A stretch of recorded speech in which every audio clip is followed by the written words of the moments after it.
$10,000, 76, 76. Hello, Bill Collins, and it's time to play the Herald and the Sun's $10,000 Saturday 6. It's the easiest game of all. All you need is the 6 lucky numbers we're about to draw. Remember, if you've used both papers, you double your money. Now let's find this Saturday's 6. This week's numbers were drawn for us by the Honourable Jeff Kennett. And here's how they came out.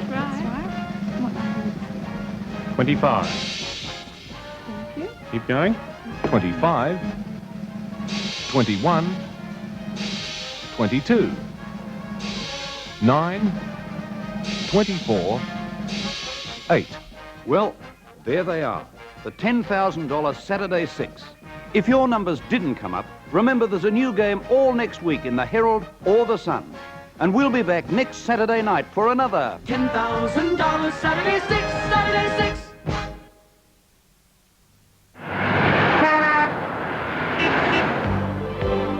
Hey, Mazda 929, you are everything that's fine, that's Mazda. Don't you know it's Mazda? Whether you're on the outside looking in or on the inside looking out, the imported Mazda 929 sedan is design and technology at its finest. Hey, Mazda 929, that's Mazda. Tuesday night, the whole town's talking about Quincy. Be our guest for the wedding of the year, Tuesday, 8:30.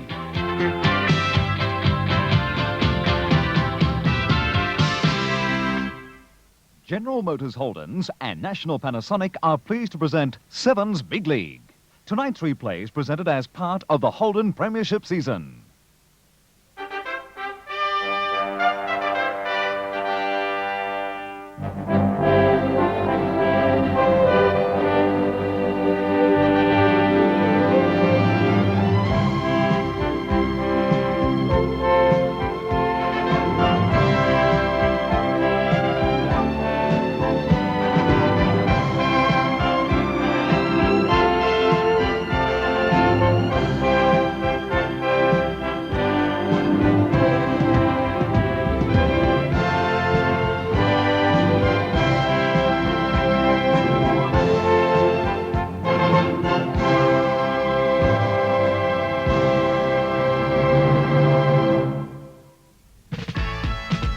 Carlton hit the heights of a 10-goal third-quarter burst against Carlton and Hawthorn in the match of the day this afternoon at Princes Park. Collingwood continue to knock on the door of the 5, but today at Victoria Park there was no one at home in the match against the Swans. And when you're on top of the ladder, everything looks rosy, as Jim Cracker found out against Geelong this afternoon at the Arden Street Ground. And a very good evening, everyone. Welcome to Sevens Big League. The match of the day this afternoon was at Princes Park, the battle of the co-tenants, Carlton and Hawthorn, two of the league's most successful clubs in the past 2 decades. Against each other, though, the Blues have come out very much on top in their most recent encounters, winning 5 of their last 6 matches. After a mid-season slump, the Blues too have once again taken on the appearance of a real premiership threat, winning their last 4 games against Fitzroy, Geelong, the Swans and St Kilda. They're in 5th spot, while the Hawks, although 3rd, today face the prospect of losing the double chance if soundly beaten. Hawthorn's poor display against Essendon last week too saw the Blues start odds-on favourites this afternoon, and we pick up play at the 21-minute mark of the first quarter, and with me in the commentary box is Lou Richards. Boundary throw in the left forward pocket for Carlton. Justin Madden with Knights, neither gets a tap out. Eade, O'Halloran. Little chip shot, trying to find DP Domenico, too long for him. Beautiful dodge by Glasgow. Short pass, right down the throat of Wayne Johnston. Know that about Glasgow. They call him a white cracker. I think every time he gets the ball, he does something with it. Wayne Johnston, 20 metres out from goal, shoots and puts it through. Well, Pete, it's a matter whether Hawthorn can keep this pressure up, because it's a matter of concentrating on the man they're minding, or the men they're minding, and also playing attacking football, which they're doing, and that's very, very hard to come by. That's beautiful play on the part of Glasgow. Spun away from DP Domenico as if he wasn't there, and a magnificent pass to Johnson. 22.5 minutes have gone in the first quarter. 15 points the difference, with Hawthorn leading. top opening here. Fitzpatrick and Payton, won by Payton. Buckenara has it knocked away from him. Kennedy scoops it out. Chance for Polkinghorne. Long handball. Robertson around to Matthews. Matthews steadies. 20 metres out and a goal. 2 goals to Matthews. Hawthorn getting the ball out of the centre. They don't often do that. But it was a good knock away. Buckenara made the opening. Matthews eventually took the hand pass and a very quick reply. It was great play on the part of Polkinghorne, Pete. That was the key to it. There's the hand pass. Robertson quickly over to Matthews. And even the Cole Callis Lethal Lee reacted to that one. He got a bit excited. Well, a great start by Hawthorn in direct contrast to their match last week. Essendon kicked 10 before Hawthorn had 1 on the board, and that was the end of the penny section, Windy Hill. 23.5 minutes gone. Knocked away by Fitzpatrick. Wallace, kick number 5, up to English. Caught. Buckenara. Handball into the open to Robertson. Robertson to full forward. And a mark taken by Brereton.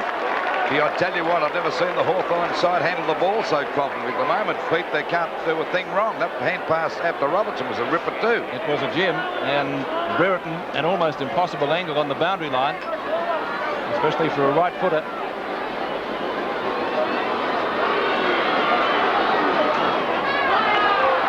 And he's missed it, I would say, judging by the goal umpire. 1 behind. The Hawthorn 5-5 to 2-1.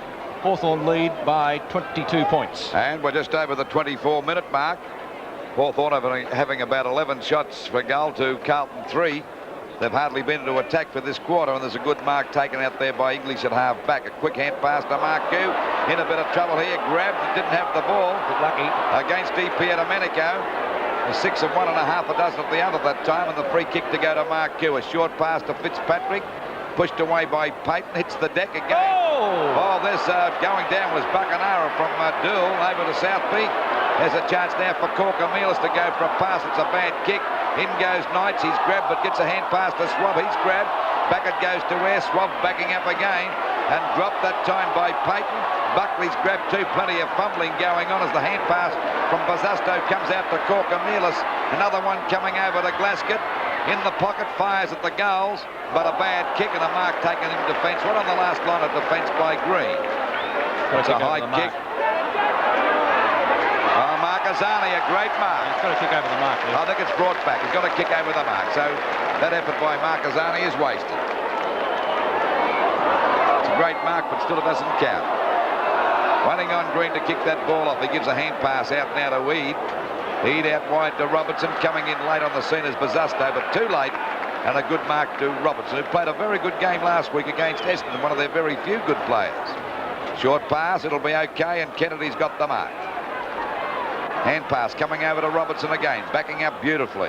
Down to Chris Mew at the back. Matthews flying high. Buckenara with magnificent play, but down he goes, Brereton. What a great the ball tackle against him. What a great tackle that was. A tackle by Bortolotto. Must have thought it was a plate of ravioli that time as he grabbed him, and finally picked up now by English. Ball out wide and a mark taken there by Perovic on the centre wing position. We've seen 2 superb tackles in this quarter, one by Ayres and that last one, 2 gems. Great match here at the moment at Princes Park. Jimmy Buckley. Not the greatest of hand passes. It will still be okay. Goal coming up if he's accurate, and putting it through is Peter Bazasto. So Carlton answering the challenge. 5-5-35, 3-1-19. Well, it's one of the toughest openings I've seen for a long time, and this is good play on the part of Johnson. Watch this, he can't pick the ball up, so he decides to tap it over perfectly to Bazasto that time, and of course bustling Bazasto didn't let him down. No, Carlton, as I said, answering the challenge at the moment, but it's a pretty tough sort of a game. As you mentioned, Lou, there's no quarter asked for and certainly none given out there at the moment between these two sides. A vital game for both of them. Hawthorn to retain possibly the double chance, and Carlton to make sure of a spot in the 5. Hawthorn lead by 16. Time on being played, first quarter. Knocked away by Payton again, doing a good job so far in the ruck. Hunter grabbed, flings the ball out, looking for Corker-Mealis. Polkinghorne beats him to it, holding the ball again. That's about 4 or 5 against Hawthorn this quarter. Free kick going to Johnston, and a 15-metre penalty, says umpire Robinson. Here's where the mark is, says Robbo. Beautiful kick. Looking for McClure. Knocked away by O'Halloran and out of bounds. So a boundary throw in, right forward pocket for Carlton. Madden and Knights. Won by Madden. Johnston out of bounds, touched off the hands, and again it will be a throw in. Almost in the identical position, probably a few metres further around. Madden tries to take it away from the pack, successful. They're dynamite on holding the ball today, aren't they? They don't give you any chance at all. And it will be a free for DP Domenico to Hawthorn. To Knights. Tries to get around Johnston. Up to centre wing, knocked away by Hunter from Kennedy. It's out of bounds. Out of bounds on the centre wing position, just on the 28.5-minute mark. Hawthorn 5 goals, 5:35 to Carlton 3:1:19. It'll be Payton and Fitzpatrick to go for this one. At the back that time was Robertson. That's their tactics, one coming over the back all the time against those taller players against Payton. And of course it worked pretty well the other week. Waiting now for against North Melbourne when they had Dempsey doing a similar thing. Oh, neither got the knockout that time. It's McClure coming out of the pack with a hand pass to Corcomelis. Goes for a short pass, looking there for Buzusto. It beats Buzusto and Green. The ball is out of bounds. It's out of bounds about 30 metres around from the Carlton goal. They're 19 points to Hawthorn 35, just over the 29-minute mark. In a tough first quarter. There's Corcomelis having a pot shot for goal over there to Aspel. I think he's put it through. Yes, a goal. Well, that dribbled through from about 20 metres out. So it's 5 goals, 5:35. Hawthorn to Carlton 4:1:25.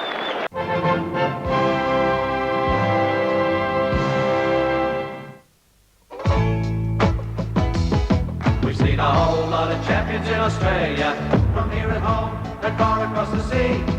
Seen them run, swim and fall, seen them hit and kick the ball and make arena our favourite colour TV. We've seen a whole lot of champions in Australia on Rank Arena, Australia's favourite colour TV. Seen them run, swim and fall, seen them hit and do it all on Rank Arena, our favourite colour TV. And now, Rank Arena make this champion of an offer. We'll give your money back if you believe there's a better colour TV picture. See him try, see him fall, see it better all on Rank Arena, our favourite colour TV. When you're born and bred in the West, you get to know the real West. Like the gunfight at the OK Corral. And when you're an airline that's out to give you a good time, not just a seat in a plane, it means we can show you the American West like nobody else. Continental Airlines can now show you the best of our American West from just $20 a day. From Disneyland in Hollywood to the Golden Gate in Las Vegas. If you can't fly Continental, try to have a nice trip anyway. We're the news makers, we're the headline breakers, radio with pictures, always on the go, we'll take you to all the races, dogs and the paces, 100 3DB, Newsmaker Radio. We're the newsmakers, Melbourne's headline breakers, 100 3DB, Newsmaker Radio. That's what I call value. But how do we do it for the price? I'm a Shell Auto Care dealer. That means I've invested in the right equipment, got the right team together, who have been tested and accredited by the Australian Automobile Chamber of Commerce. So at Auto Care, you get an 18-point brake service, inspection and adjustment for just $9.50. Also, wheel alignment for just $19.50. And when I'm satisfied, you get a written guarantee. Two things you can be sure of at Auto Care: value for money, and you get the job done right the first time. Sunday night at 8:30, 7 Sport presents live from Helsinki the loneliest race in the world, the marathon. Hi Australia, it's Rob De Castella here in Helsinki. Hope you're all going to join us on Sunday night for the marathon on Channel 7. Cheer on Melbourne's own Deekers, Sunday night 8:30. Well, Hawthorn led by 32 points at half-time, and the big crowd of just over 28,000 were expecting plenty from the Blues in the third quarter. They certainly got it. Let's go back now to Princes Park, and we pick up play at the start of the third term. The all-important third quarter from Princes Park. Hawthorn leading by 5 goals. Payton contesting with Johnson. Polkinghorne doesn't get a favourable bounce. Robertson flicks it out to Shields. Shields from left centre wing up towards full forward. Almost a mark. Not paid by the umpire to Southby, but he has paid on the shoulder. And Jeff Southby, one of Carlton's best players in the first half, will take the free kick.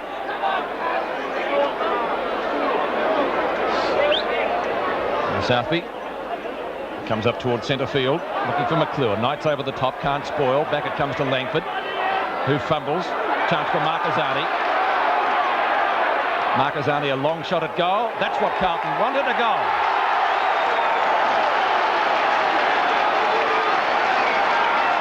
It came up in 50 seconds, 9:11.65 to 6:3.39. Well, that was what I was talking about, Pete. That goal worked wonders for Carlton. It should. Hawthorn had the chance to score a goal, but gave a free kick away. A bit of bad luck for Langford that time. The ball bounced the wrong way, but picked up nicely by Marquezani, and that was a great shot at goal. And good shepherding that time by a big Justin Madden. 26 points the difference at Princes Park at our match of the day. Carlton fans, are they finding a little bit of voice? Fitzpatrick thumps it away, but straight to Wallace. Kick number 15, the mark taken by Robertson, who gets around Fitzpatrick and plays on. Long to full forward, looking for Brereton, who can't mark. Kennedy, a chip shot over the top. Goes close. And a quick reply to Hawthorn. Took a mile to come, or half an hour to come down, but he's put it through. 10:11.71 to 6:3.39. Well, that's a great reply by Hawthorn, and good play on the part of Wallace, getting that quick kick out of the centre. And, of course, the ball down there towards the full forward position. Nicely snapped up by Kennedy. As Peter said, took about an hour and a half to come down. But what's that matter when it's a goal? Just over the 2-minute mark. Still the difference 32 points into this vital third quarter. And the Blues have a lot at stake. If they lose today and the Magpies win easily, they could lose that 5th position. Knocked out by Fitzpatrick. Back it comes again. Ball driven up there by Johnson, playing in the centre. Coming across there as O'Halloran will take a gutsy mark there in defence. It's interesting to note at this stage of the game that I think that Hunter's had about 3 kicks and Dool about 4 up to this stage of the match. There's Wallace grabbed by the leg, but the umpire said OK as Johnson gets the ball out again. Punched away by Ayres, grabbed by Marcoux. The ball driven up there towards the goals. Another one to Carlton. So the difference now 26 points again. That's 2 goals to Marcoux. 10 goals, 11.71 Hawthorn to Carlton, 7.3.45. And Carlton determined to make a game of this. We see Johnson snap the ball out again. Pushed away by Ayres. Nicely picked up by Marcoux. Had a shot at goal that time with both feet in the air and a goal. So just over the 3-minute mark, it's 26 points the difference. Can Hawthorn bounce back again with another goal? It'll be Matthews against Payton. Or Fitzpatrick, I should say. The ball knocked out again. Comes back to Dool. He's grabbed by Mew. Kicked beautifully that time off the ground by Shields down towards the forward pocket. Brereton comes out to meet it. But he goes down. They grab him. There's plenty of Carlton defenders. Bortolotto in the front position. But the umpire's found a free kick. It'll go to Bortolotto. Both Bortolotto and Southby doing a great job down there in defence. Of course, Alan Jeans pulled a Swifty at the beginning of the game, placing Mew at centre-half forward and Knights at centre-half back, and it certainly worked wonders for the Hawks at the moment. Back it goes to Buckenham, and he's got the mark.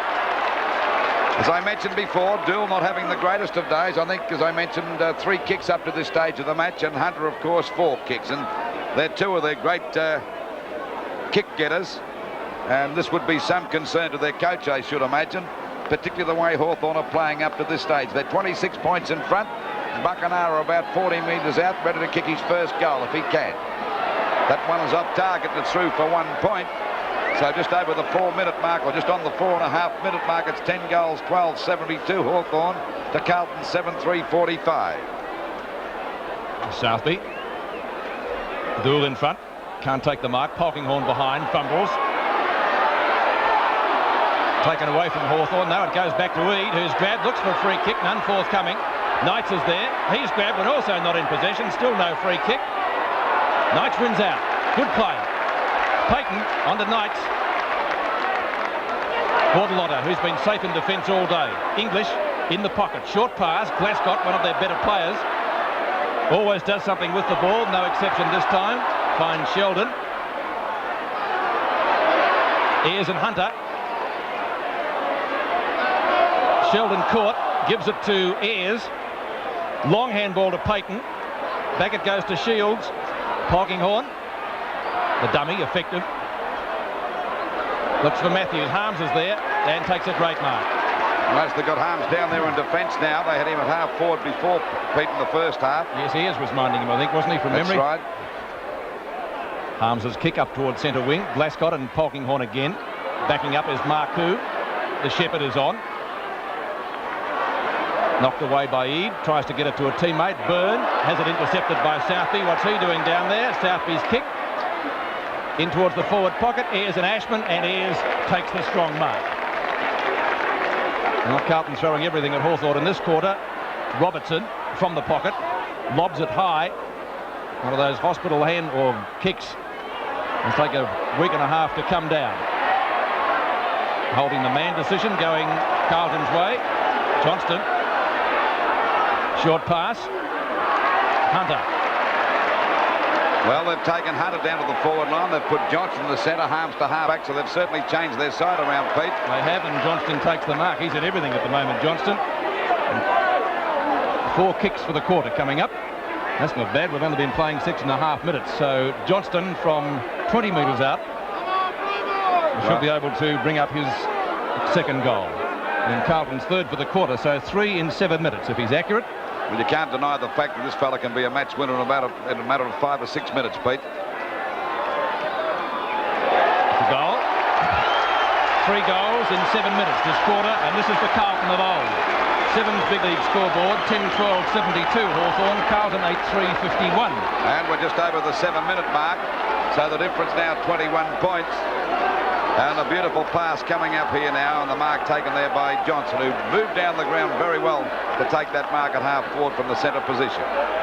Johnson, the man at the moment in the centre, where Hawthorn were dominating the play, but they've made many changes, Carlton, this third quarter, because they want to hang on to that 5th position. Here we go again. Knocked out by Fitzpatrick. Johnson again picks up the ball, can't get clear, knocks Marquezani over, finally gets a kick out there to Sheldon. It'll be a free kick to Johnson, and there's no doubt about it, he's the star of this quarter. Ball kicked out wide, coming into meet at this time as Hunter. Kicked away that time by Harms, picked up by Sheldon, smothered by Green. It's ball knocked onto Ash. There's another goal coming up, I would say. Yes, a goal! Oh, they're running hot now, Carlton. So it's Ashman's second goal. 10 goals, 12-72 Hawthorn. To Carlton 9-3-57. Holden Commodore 6s, Holden Commodore V8 wagons, and now, Holden Chimera, 4-cylinder super wagon. New technology brings you a tailgate that takes the bumper up and out of your way. The biggest load space in Chimera's class, a wider, higher door, and a lower floor for easier loading. A divided rear seat for long loads. Holden Chimera, super wagon. Qantas would like to show you the unexpected side of Asia. The sights and charms that most of the world never bothers to seek out. The exotic foods and entertainments. The little-known cities and peoples. The ancient cultures and customs. When Qantas shows you Asia, expect the unexpected. Even the price is less than you expected.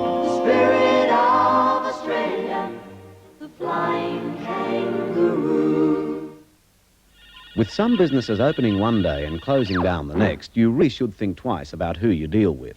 So before you part with that hard-earned cash, make sure your money isn't about to go down the drain. You can ring Electronic Sales and Rentals on 387-2222 and one of our trained representatives will visit your home obligation-free. He'll answer all your queries on videos and TVs, trade-ins, package deals and movie swap offers. Electronic Sales and Rentals, 387-2222. 1,000 years from tomorrow, after the great neutron wars, the world consists of desert wastes and isolated city-states. A few machines remain as a reminder of the past. Death Sport, starring David Carradine, tonight, 9:30. Clever play. Hawthorn's lead cut to 13 points at the 13-minute mark. To Johnson again. I'd like to know who his opponent is. Hunter, 45 metres out. Well, he certainly led Wallace a merry dance in this quarter, Peter. Well, they've got to put somebody to stop him. He'll win it off his own boot. Into the goal square. Madden tries to claim the mark, but it wouldn't be his because he got about third touch. It comes out to Schwab in the pocket. Around Marcazani. To Ayres. Well, did he get rid of it or not? The crowd says well, no. actually, he bounced it, Peter. He was still in possession when he bounced the ball. Umpire Robinson has a smile from ear to ear, which is not echoed by Peter Schwab. Yes, that's holding the ball. Noted about that decision. And well umpired by Robinson. Yes, and Peter Schwab can thank Kevin Bartlett for that, because it was Kevin who brought about the rule change. Frank Marcazani has a chance to bring up Carlton's 10th goal and make the difference 7 points, which he has done. 2 goals to Marcazani, and Carlton this quarter have kicked 5 goals in 13 minutes. And I remember they did that to Hawthorn a couple of years ago. Well, I think we mentioned at the start of this quarter, a vital one for Carlton. They've certainly responded with the winning move as we see this free kick, and there's no doubt about it. He bounces the ball as we see Marcazani grab him, and the winning move at the moment from Carlton's point of view is Johnson in the centre. He just absolutely cut Wallace and Hawthorn apart. Kennedy's on him now. Back on the centre. Knocked out by Fitzpatrick. Wallace's kick is smothered. Now McClure back to Ashman, and they're looking good, Carlton. Ashman goes for a short pass. Coming out to meet it is Mark Kubert, backing up well. There's Marcazani again, and he's playing fairly well too as he goes for a short pass out wide. It's Hunter and Ayres going after it. Ayres goes for the hand pass, but it's pretty wide. Coming out to meet it now is Eade. It'll bounce over. It won't bounce all right. Now it's picked up by McClure. A hand pass back to Hunter, and a goal coming up for sure, I would say. Yes, sir, another goal. And the Blues, oh, what a game it is. 10 goals, 12-72. Hawthorn to Carlton, 11-5-71. A point the difference. Well, sensational football by Carlton. They can cut any side to ribbons in the competition when they get a run on. Even Mark McClure, who's been kickless in the first half, gets a lucky bounce. And it brings up a goal to Hunter. So they've kicked, 6 goals in 15 minutes. Hawthorn have kicked 1. And it looks like the Hawthorn of Essendon last week because they're flat-footed and Carlton are going on with the ball. Well, they've caught them by surprise at the moment, Pete. 1 point the difference now. There we go again. That's Fitzpatrick dominating the ruck. Oh, he's caught that time, Wallace. He tries to get down. He goes. It could be a free kick in the back. Now it'll be a ball up. So a ball up down towards Hawthorn centre-half forward position to point the difference. And what a comeback by the Blues. And the man responsible is the fellow in the centre, Johnson. He's played a magnificent third quarter. Now Fitzpatrick fumbles. The ball kicked off the ground. A chance now for Robertson. Still battling out, but he can't pick it up. Now he's got a chance to get a hand pass out wide to O'Halloran. Luckily for O'Halloran, it bounces all right there at half-back. He drives the ball long, looking for Mew. Mew's got the sit, couldn't hold the mark. Good play on the part of Perovic. Still plenty of battling going on. Down they go. It'll be a free kick to Mew out there at half-forward for Hawthorn. And they're in front by a point as we approach the 16.5-minute mark of this third quarter. Mew, short pass. Wallace. Wallace at left half-forward. Hawthorn have got to settle down, Pete. They're a little bit rattled at the moment. That'll be the understatement of the century. Wallace's kick into the goal square, and Byrne or English or touch through. It's the last of those 3 options. So Hawthorn double their lead. They lead by 2 points. Well, they've forgotten the tactics they used in the first half by tagging players and staying close. They've lost their concentration. They certainly have. Carlton are running rings around them at the moment. Arms. We didn't get a kick in the first quarter. Played it better in the second, though. Up to half-forward or centre field. Oh, we all missed that. Mark Hugh at the back says, thank you very much. I'll have it. Runs in the goal. It'll be through. No worries about that. I want to hit the post. Well, that's the first thing that's gone wrong for them this quarter. 73-72. 1 point the difference again in favour of Hawthorn. But the way Carlton are playing, one would venture to suggest it won't be even for too much longer. Johnson, man of the moment. What a quarter this guy's playing. He's playing in the centre, but he's been all over the ground. Yes. 10th kick for the quarter. Well, that's not bad in, 17 minutes, 18 minutes. But a superb, one of the best quarters I've seen for many, many years. He's missed it with the kick. Plenty of Carlton players are there. Ken Hunter says, this is mine. It's about time I did something, and he takes a screamer. So Hunter, about 5 metres out. Look at this for a grab. Over the back of Big Madden too, thanks very much. Not a bad sort of a mark, is it? No. Hunter from 5 metres out. Goals, Carlton lead. Oh, premiership stuff from the Blues. What a quarter. They're cutting Hawthorn to ribbons at the moment. 10-13-73 to 12-6-78. They've kicked 7 goals in 18 and a half minutes. And they've...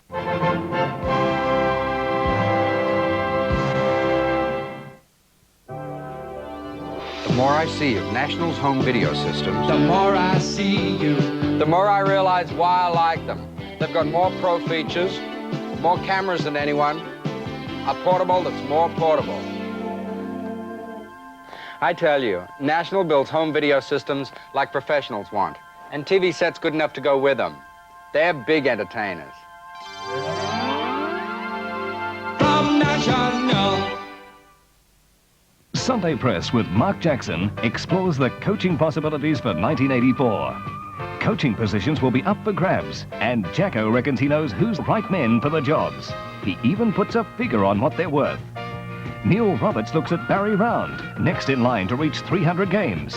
And Scott Palmer introduces Vegemite, the new West Australian sensation who could be on his way to Victoria. For all the sporting news, Sunday Press, out tomorrow. Ansett announced a special class of travel for people flying on business. You are seated as close to first class as possible. You get extra special service. You get Australia's finest airline food and the fastest check-in and baggage retrieval in the business. It's called economy class. The only class better than our economy class is our first class. Ansett, 6-star economy class. You cheered him on in Rotterdam. You probably have to push yourself through barriers of pain. The Melbourne boy made good. The local hero who had a go. We call him Deeks. The world knows him as Robert De Castella. I know he's really hungry now at the Olympics. You have to really want to run to succeed, I think. On Sunday night, the television premiere special Marathon Men. A rare and exclusive insight into the private world of the super athlete. Meet the man inside the finely honed machine. Marathon Men, Sunday, 7:30. And then you can cheer on De Castella as 7 takes you live to the first World Athletics Championships in Helsinki at 8:30. We go back to the third quarter now. Carlton leading by 5 points at the 22-minute mark. It'll be a free kick, but it's not. By golly, Southby's played a great game for Carlton today, Peter. Yes, he has. He kept them in it in the first quarter, Lou, when they had a lot of players down. Southby has been unbeatable, virtually. Burns kick. Matthews, not Matthews, but Buckenara and Dool. Down it comes to Wallace, gets around Fitzpatrick. Wallace steady, shoots and goals! So Hawthorn finally get one that broke a long drought. Scores on Sevens Big League, 11-13, 79 to Carlton, 12-6, 78. Well, that's their second goal for the quarter, Hawthorn, and Carlton have kicked 7.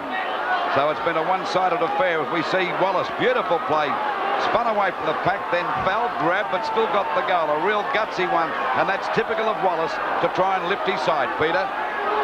Might be just what they need. 1 point the difference again in favour of Hawthorn. Knocked down by Fitzpatrick. A chance for Marquezani. Up to half forward. Shields gets the front running.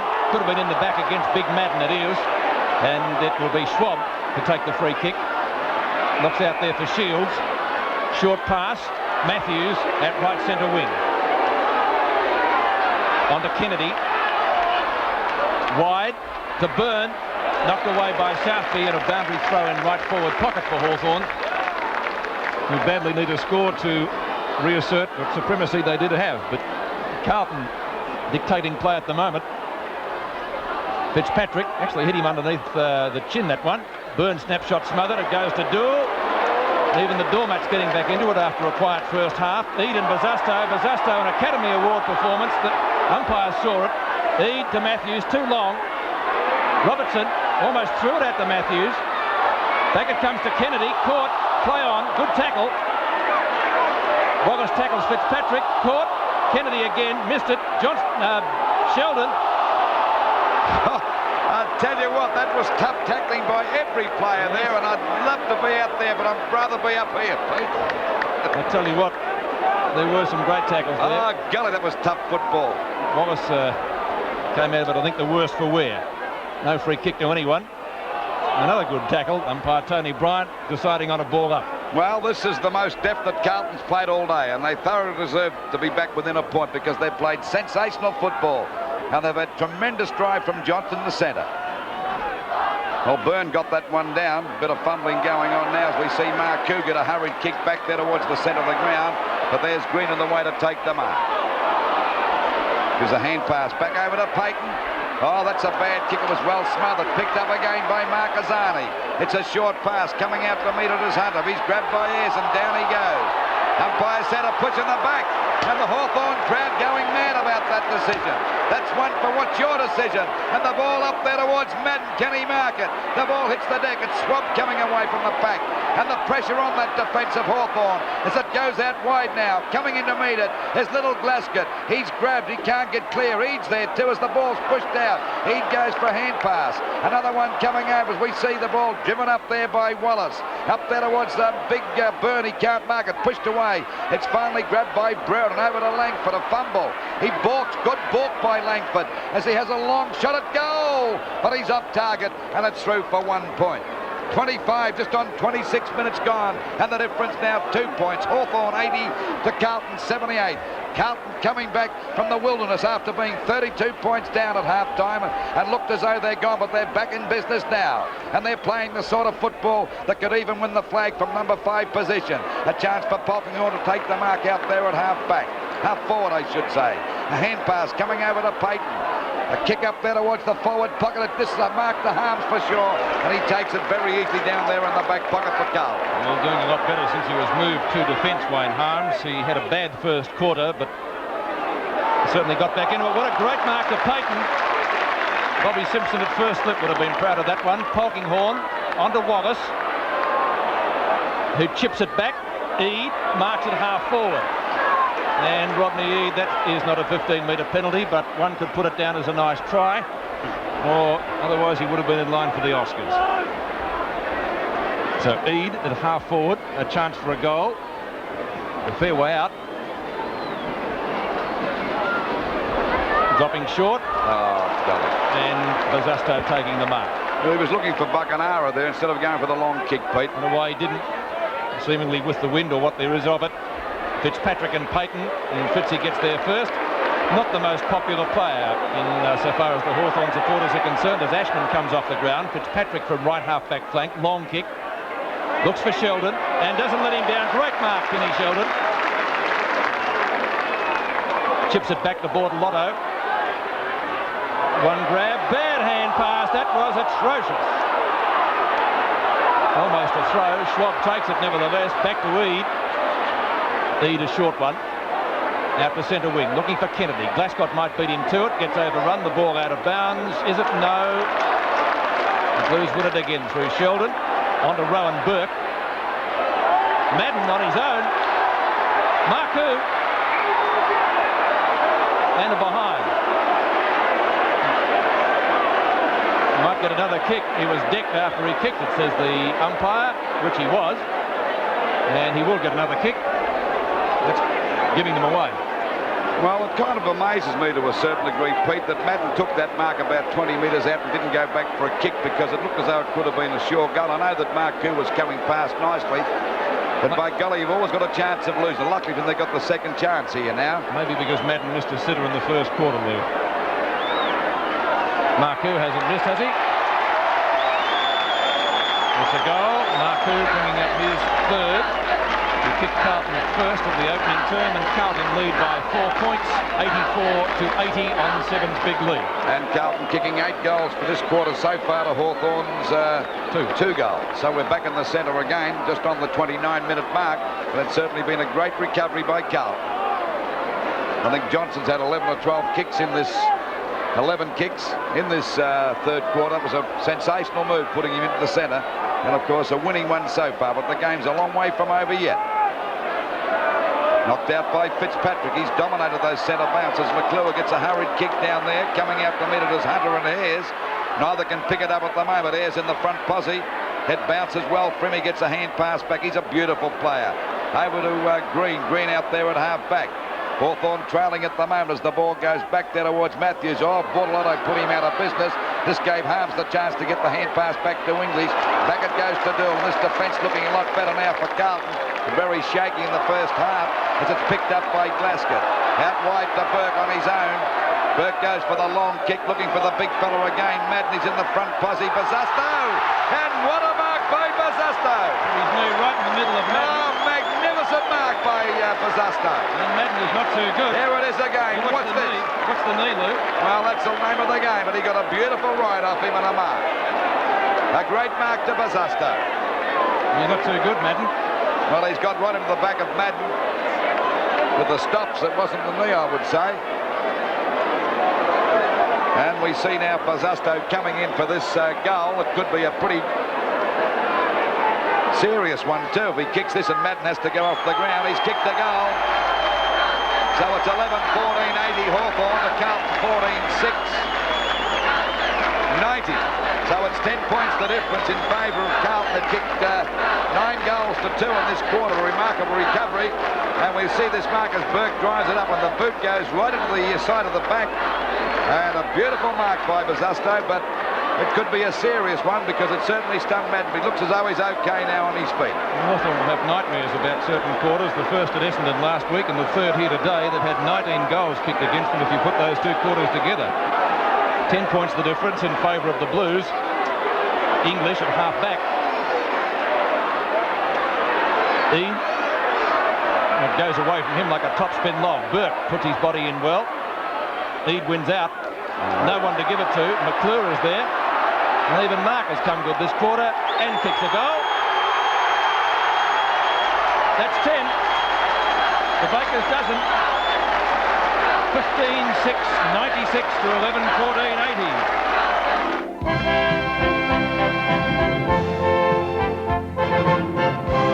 Sevens Big League is part of the Holden Premiership season. What a quarter of football by Carlton. They certainly won the match in that term. And by contrast, of course, Hawthorn lost it in that quarter. And the Blues running out winners by 17 points. Johnston and Ashman got 4 goals each for Carlton. The former, certainly the match winner, as you saw in that quarter, played brilliant football. Wayne Johnston. Marku got 3 goals for Hawthorn. Lee Matthews got 6. And Chris Mew, playing at centre-half forward, finished up with 3 goals. There was one reported player, and that was Jimmy Buckley. Scott Palmer will have details on that in just a few moments' time. Let's take a look at the stats on the match now. Carlton on top by 10 kicks. The marks 81-68, certainly an interesting one. The free kicks 28-27. The handballs 120-92. Hawthorn well on top there. The hit-outs 28-46 in favour of Carlton. And the shots at goal 39-32, but Carlton's great kicking. 20 goals 9 to 15-22, standing them in good stead. Let's check the footy trifecta.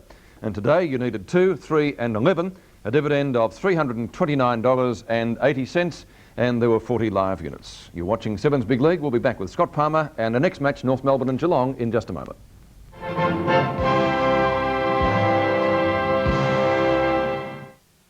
Sunday Press with Mark Jackson explores the coaching possibilities for 1984. Coaching positions will be up for grabs, and Jacko reckons he knows who's the right men for the jobs. He even puts a figure on what they're worth. Neil Roberts looks at Barry Round, next in line to reach 300 games. And Scott Palmer introduces Vegemite, the new West Australian sensation who could be on his way to Victoria. For all the sporting news, Sunday Press out tomorrow. Electronic Sales and Rentals take pride in their supportive manufacturers. We rent and sell colour televisions and video cassette recorders by Akai, National, General, Sharp, Sanyo, Philips, JVC and Francorino. If you decide to rent or buy, we've devised a 5-point plan that we believe no one can match. Plan 1. You can rent video for 6 months from 99 cents a day or for 2 years with our great movie swap offer. Plan 2. You can buy any of our videos with or without our 300 movie swap offer. Plan 3, we will trade in anything of value of colour TVs or videos. Plan 4, save money, because our rental rates on colour TV still start from $14 a month. And if you're renting from anyone else, we guarantee to beat your current rental rate on TV or video. And Plan 5, we aim to offer you, the customer, the best service and value in TV or video in Australia. Electronic Sales and Rentals, 387 2222. Tuesday night, the whole town's talking about Quincy, and the wedding bells at Toll are getting louder. It's not an easy path our Prince treads that leads him to the altar, but you can't keep a good man down. Be our guest for the wedding of the year, Tuesday night at 8:30, brought to you by Wiltshire. You're watching Sevens Big League. Shortly to, the Swans and Collingwood, our next match. But first, let's go to the sporting editor of the Sunday Press, as we say a very good evening once more to Scott Palmer. Good evening, Peter. Welcome again, viewers, to the Sunday Press. We've got a big 64-page paper readying now to go out for tomorrow's morning's edition. Bernie Quinlan is still 2 goals short of his century and now has a twinge in his right knee just a fortnight before the finals.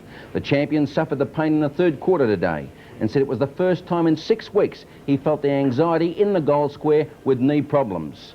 Fitzroy wasn't Quinlan conscious today, said coach Robbie Walls, but he has no explanation at all for the loss. It's the second time Footscray has beaten us this season, but we won't be changing our training methods. We're just lucky still to be second, said Robbie. Footscray was full of praise for former West Australian Ian Williams, who was a last-minute thought for the game after missing 6 games with a hamstring injury. Coach Bluey Hampshire couldn't say whether that $21,000 incentive from the sponsors for the Bulldogs to win the next 3 matches did anything today, but it sure looks like it. Carlton's David Parkin thought, after losing to Melbourne a few weeks ago, that Carlton wouldn't make the 5 and probably would be keeping a better side out if they did. But his thoughts have changed after today. He said Hawthorn should have been far enough in front to win at half-time, but his players just answered the challenge. The match committee had a go. They threw the side around, put Johnson in the centre, and all happened. Jim Buckley, however, has been reported for striking Swab of the Hawks, and he's also got a back injury after today's play. Alan Jean said, they're not a bad side, the Blues. In just a few minutes in that third quarter, their tails went up and ours went down. They had too many running players. After a week of shame, St Kilda coach Tony Jewell said the Saints proved that they had pride and ambition, against Richmond, that is. He has Pacini with another dislocated shoulder, but he'll play the rest of the season out and then have it pinned in the summer months. Also, Terry Smith, a former Tiger, was reported by 2 umpires today for allegedly using the forearm on Phil Egan. Richmond has Rioli, Landy and Lockman all carrying injuries and one very disappointed coach. We had a go, said Francis Burke, but we just weren't good enough. We heard too that the Saints had a few bob on themselves today at VFL Park. Collingwood kicked a record high against the Swans, but coach John Cale said there was too much ineffectual play. There was too much handballing, too much short passing. I told them to be unselfish, Cale said, but they overdid it. Old-timers with the Swans and formerly South Melbourne claim the club is having its worst bout of injuries for 32 years. Today, Ackley broke his hand, Cruz has a suspected broken hand, Morwood and Evans both suffered groin injuries. But under those circumstances, said Ricky Quaid, the Swans didn't do too badly, kicking 18 goals. North is now 2 games clear, and Barry Cable looked pleased in the dressing rooms at Arden Street. He said the Kangas today were too professional and too tough for Geelong. I knew it'd be hard early, but I thought we'd get on top. Shimmer and Atkins come back to help Barry Cable's team out next week. Geelong's Tommy Hafey said he'll just have to persevere with the players he's got, and the list of injuries grew today. Bruce Nankervis copped 8 stitches in a head wound. Featherby has a hamstring. Whitcomb and Yates were limping tonight. Kevin Sheedy just rang from the dressing rooms and he said, we're pleased to win today's game. He said, very credible performance by Melbourne. Barras said, we're playing better at this stage of the season we were last, and I'm very confident of next year. And in the Sunday Press tomorrow, we have a great story about a young man going all around town pretending he's one of 2 league footballers, and he's causing quite a bit of panic. And we've got another story on the newest cracker. He's about that big, and his name is Scott. The kid's got a lot of class. See you again, Peter. Thank you, Scotty, for that report, and full details, of course, in the big Sunday Press out tomorrow. Well, it's been pointed out in the media, and of course on Big League before, that the Swans have yet to win a game in Melbourne this year. Their only away success being at Gadinia Park against Geelong in round 8. And while that record isn't one to be proud of, against Collingwood, they have won their last 4 matches, and that's their second best winning sequence ever against the Magpies, standing up favourably against their 8 in a row from 1941 to 1945. Injuries, however, have really taken their toll of the Sydney team of late. losing Frangalis, Brady and Henderson this week after Wright and Rhys-Jones had been sidelined a fortnight back. For the Magpies, however, a win was a must if they were to stay in touch with the five. And we pick up our replay tonight at the start of the first quarter. Our commentators at Victoria Park, Peter McKenna and Stephen Phillips. Sevens big league cameras at Victoria Park for the big one between Collingwood and the Swans. Umpire Mark Westgarth puts the ball down to start the game. Barry Rounds won the toss. Swans kicking to the Yarra Falls end. Gary Baker, I should say, up at full forward. And with me in the commentary box today is Peter McKenna. Peter, your old home ground. Yes, lovely to be back at Victoria Park. Of course, you always get a bit of a buzz when you see the Magpies playing. There's big Wes Fellows knocking it out towards centre half forward or charging through. That looked like Witzel, Mark Witzel. No free kick, said the umpire, and the bounce will take place on the Swans half-back flank position. Number 2 there for Collingwood is John Annear. Barry Round to do the ruck work against David Cloak. No decisive hit out. Trying to get it away is Mark Williams. That was held to him, and once again a bounce will take place. Right towards the half-forward line for Collingwood. Cloak knocks it out wide. He's looking out there for Dacos. Dacos cleverly gets it out. All thrown away there by Hounsell, but wasn't grabbed. If he had have been, it might have been holding the ball. Hand pass comes back towards Dacos. Now that could be a free kick. It is, said the umpire, and will go to Colin Hounsell on half-back flank. Now Hounsell with the socks down, he'll be easy to pick up today. Kicks towards the centre of the ground. The high flyers of their crews got into the back of his opponent. Away they come with the ball, the Swans. A long kick. That's from Ian Roberts down towards half forward. No mark. In goes little McBroom. Grabbed by Browning over to McBroom. He ducks back after. Tries to get the hand pass in. Back wide. Looking out there for Tony Morwood. He's got it. Hand pass out wide. Comes to Bernie Evans. Evans onto the right foot. Hooks it back at the goals. And offline and out of bounds on the fall. Craig Stewart take the penalty kick right at the behind post. Only a smattering of Swan supporters here this afternoon. Very disappointing. Collingwood desperate to get back in that 5 on the eve of the finals. Hanbury gets the hand pass across to Fellows. Back to Hanbury on the left foot. His kick intercepted by Francis Jackson. Cloak gets the ball, gets a hand pass across to Billy Picken. The hand pass on, he was looking for Annear. The tap-on's there. Annear runs straight into Sutton.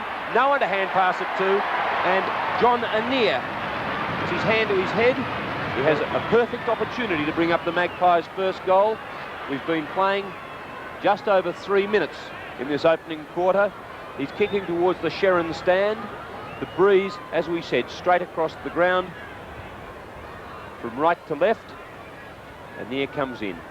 The kick straight through the middle. Goal to the Magpies. First score on the board. Yes, a lovely cricket goal there by John Annear. Straight through the centre, as you said, Steve.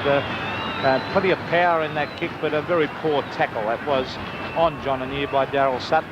And the player goes in as hard as John Annear. You can't just charge in and dive into his back. You've got to stand off and grab him by the jumper. And that's exactly what Daryl Sutton didn't do on that occasion. But a very handy goal. I suppose the breeze, even though it's a northerly, is slightly favouring the end which the Swans are kicking to. Barry Round against Wes Fellows. Oh, Fellows, a lovely hit out. It's in the centre of the ground. Hurry kick out of the pack there was by Hanbury. It's grabbed there by Dennis Carroll. He gets a hand pass in, punched away by Hanbury again. Up towards half forward. Daryl Sutton comes through very, very hard. It's grabbed there by Tony Beers. Onto the left foot. It's up towards the forward line. Punched away towards full forward. Tony Russell grabbed as the ball came loose, and was that holding the man to Tony Russell? It was, said the umpire, and it will be a free kick to Russell, 15 metres out on a very, very slight angle. And great to see that Collingwood have at last decided to play Tony Russell in the seniors. I think he is a player that has not had a real decent go in the senior side over the years. He stabs at that one and puts it straight through the centre for the second goal of the match to the Magpies. That's 2 goals in 5 minutes, and the Swans are yet to score. He's kicked 40-odd goals in the Army Reserve Cup competition, and Magpie fans seeing their team get away to a great start. Not only do Collingwood have a win today, they have to win very well because they trail Carlton by a game and percentage, and this percentage could be a very big factor in the final makeup of the 5. We're back in the centre of the ground. Fellows against Round. 2 giants. Fellows gets the tap this time. Evans, hand pass across to Browning. Browning's too slow, tapped away. Williams goes in hard, gets the ball, comes out, pushed to the ground Peter Cameron will come in. Now Bit of a nudge there, and he's paid the free kick against Lee Picken. It's gone to Max Cruz. He indicated elbowing and nudging Max Cruz. The drop punt, high, looking for Gary Baker. Lovely mark taken down there, right in defence by Fellows. Over to Allen on the left foot. The former Fitzroy defender gets it out towards Ray Byrne. Ray playing his 200th game today. Great seasons with Collingwood and Carlton. And the umpire says there'll be a throw-in, which is... It was touched off the boot, Steve, and the field umpire, Peter Cameron, signalled that to the boundary umpire. Good umpiring as Barry Round grabs it out of the ruck, hooks it back. Good play by Round, looking for Tony Morwood. Out came David Toomey, close to the boundary line. It beats him over the line and out of bounds. 2 goals straight, the Magpies. The Swans, at this stage, yet to score. You feel this will be a pretty close game today, don't you, Peter? Well, before the game I did. I think with the dry ground, I still think it could be a fairly close game. Michael Richardson was grabbed when he didn't have it. Then a hurry kick comes out of the back line by Graham Allen up towards centre wing. All the Swans going through hard there. Hand pass comes out to Francis Jackson. Here they come, the Swans. Left foot down towards full forward. Playing in front was Toomey, and a very, very good mark, and that's not good forward play by the Swans. They must get in front. A lovely pass finds Dacos.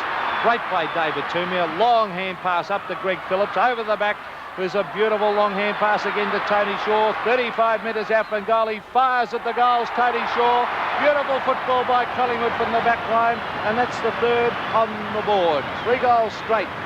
Leading Collingwood, leading the Swans, yet to score.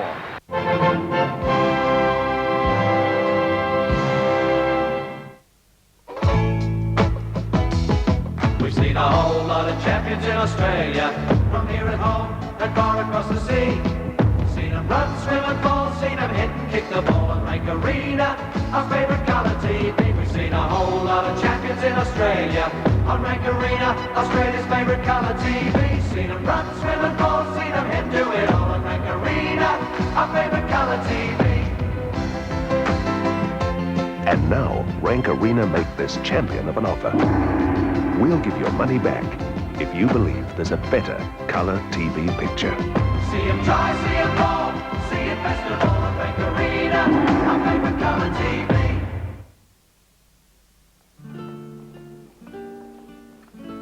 I happened to be near Duke Street, and as I was early, I thought, I'll just drop into Dunhill. James was there, of course. It's nice to see some things don't change. Saw 1 or 2 old friends and a face I hadn't seen for some time.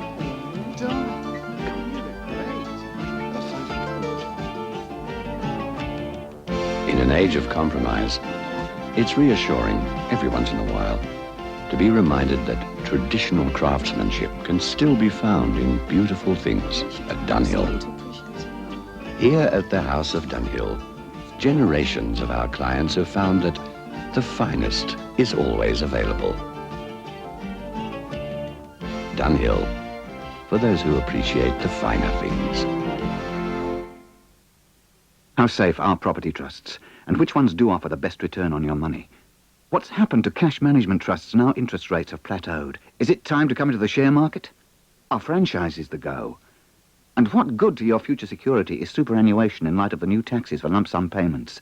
To find out the answers to these questions, and lots more like them, is going to take time and money. A couple of hours and $1.80 will do it. Australian Business plus free lift-out personal investment survey, out now. You can't beat a sale, you can't beat a sale, you can't beat a sale for a snack. Sale brings out the flavour of any food you favour. You can't beat a sale for a snack, cause it's crisp and light with a size just right to take any topping you like. So reach for a pack of on sale biscuits. No, you can't beat a sale for a snack. Monday night in Cop Shop, Amanda returns to Australia with some sad news. And Helen gets Tom's Irish up when she publicly attacks his boxing pursuits. Cop Shop, Monday night at 8:30. More top Australian drama from 7. Umpire Peter Cameron back in the middle. Where's Fellows against Round? Line ball, that one. Down. Anir gets the kick out towards Ray Byrne. As I said, playing his 200th game. Gets the hand pass back to his skipper. Back to Rayburn. Very handy play indeed. Collingwood back in attack. Cloak over the back, flies far too early, nudges out his opponent. And the free kick will go to the Swans, to Francis Jackson. No, he passes it across to Darryl Sutton. Sutton on the left foot, straight down the middle of the ground, looking for Barry Round. The big fellows jostled out on that occasion. Ball punched away. There'll be a free kick, a second free kick going to Max Cruz in a matter of moments. A punch in the smick, a little bit of whacking going on here. Bill Picken goes back in, but the Swans are back into attack. Evans lines up, could have been the Swans' first score. It fades over the boundary line on the full. Very poor kick from Bernie Evans. He should have centred that ball on the left foot and hooked it back towards full forward. When in doubt, Steve, there's the kick from Toomey towards half-back, Round in front. Oh, good play, Wes Fellows, knocks it away. Little McBroom, hand pass to Browning. Browning gets back onto the left foot. Beautiful smother there by Mark Williams. Great play by the Collingwood skipper. Up towards centre-half forward. Phillips is obviously playing at centre-half forward. The hand pass comes to Witzel. Witzel on half-back flank. Behind the play there, Darryl Sutton is in trouble. Out comes Tony Moore and also Anthony Danaher. Brilliantly taken away by Rayburn. He goes towards Fellows. Waiting over the back is the captain, Mark Williams. Over to Picken. Picken to Graham Allen. He's caught red hot, holding the ball, and a free kick to the Swans on centre wing. He has lost a yard since the days of Fitzroy Allen. Ball out towards the half-forward flank. Plenty of opportunities now for the Swans. Roberts, right through. That's the first for the Swans. Collingwood, 3 goals straight, 18 points. Lead the Swans 1 goal straight. We've been playing 9 minutes into a pretty action-packed first quarter here at Victoria Park. Well, a couple of very interesting moves. The most important, of course, as far as Collingwood is concerned, is the fact that Greg Phillips is playing up at centre-half forward. Picken is at centre-half back. And, of course, Craig Stewart is at full-back, which I think Craig Stewart is a much better player in defence. Back in the centre, big punch there to Fellows. Dropping the ball, perhaps no, says the umpire. Smith gets his head pulled off and will take the free kick. Yes, I think you'll get a surprise today, Steve. I know you think Collingwood will win this easily. I think the Swans will push them right out. I think with the ground very, very dry, the Swans are a very quick side and not over-endowed with height, and that's their big problem. But on the dry grounds, I think you can run the ball a bit. Here's Round from Smith. Back it comes to Ackley. Ackley, always a great player, looking for Gary Baker. He's bundled out of the way, and that was a tremendous mark taken down there by Craig Stewart. He gets it out wide. He's looking there for Dacos, who's a long way from the centre of the ground. He gets a hand pass into Taylor. Taylor to Fellows. Fellows will go over the top to Hanbury. Hanbury will be caught by Round. He gets away. Now, that's holding the ball because he dropped it, bounced the ball away. Round. It gets it across to Roberts. Roberts onto the left foot has gone wide. He's looking for Cruz. Waiting there and taking a very easy mark is Bertie Evans, 40 metres out from goal. Now, Evans, normally a very good kick of the football. He must kick a slightly left to right. Let's see what he does with this one. The drop punt. Oh, boy. It might sneak in. Was that touched? Yes, it was by Craig Stewart. Right on the line and through for one behind. So the Swans move on to 1-1. Collingwood 3 goals straight. Craig Stewart looking to kick it almost straight down the ground, perhaps favouring the members' side of the ground. Wes Fellows taking his second good mark. Gets a hand pass out to Anir. He's in a bit of trouble, gets it back to Shaw. Shaw's not a good kick. It over the boundary line on the full wing position. His kicking does let him down, but he's such a little terrier that he's great value. Dennis Carroll, who is a lovely kick of the football, puts it in towards centre-half forward. Bit of pushing and shoving there. And Fellows already making his mark in the ruck and around the ground. Gets it across to Rayburn. Burns kick down towards Phillips. Anir in there again. Long hand pass. He's out looking for Walsh. Walsh one bounce, the dasher. The hand pass across to Beers. The hand pass is on over to Richardson. He sees it. Not a good hand pass. Dacos lines up. Collingwood's fourth. Great play. And the Magpies.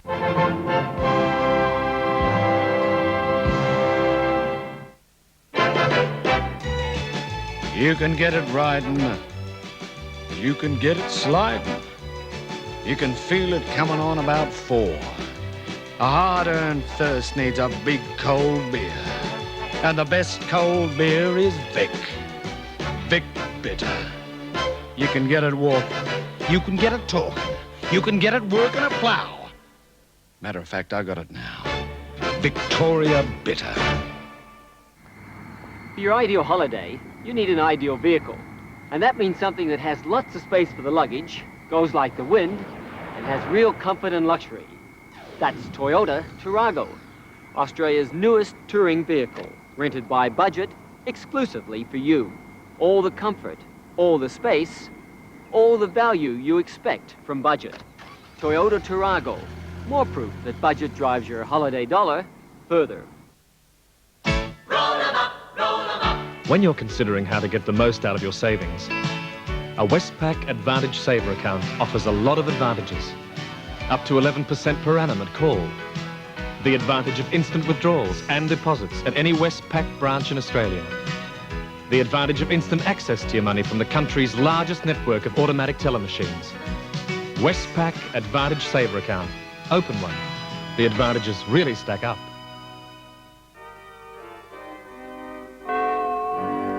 There's an Adelaide you think you know.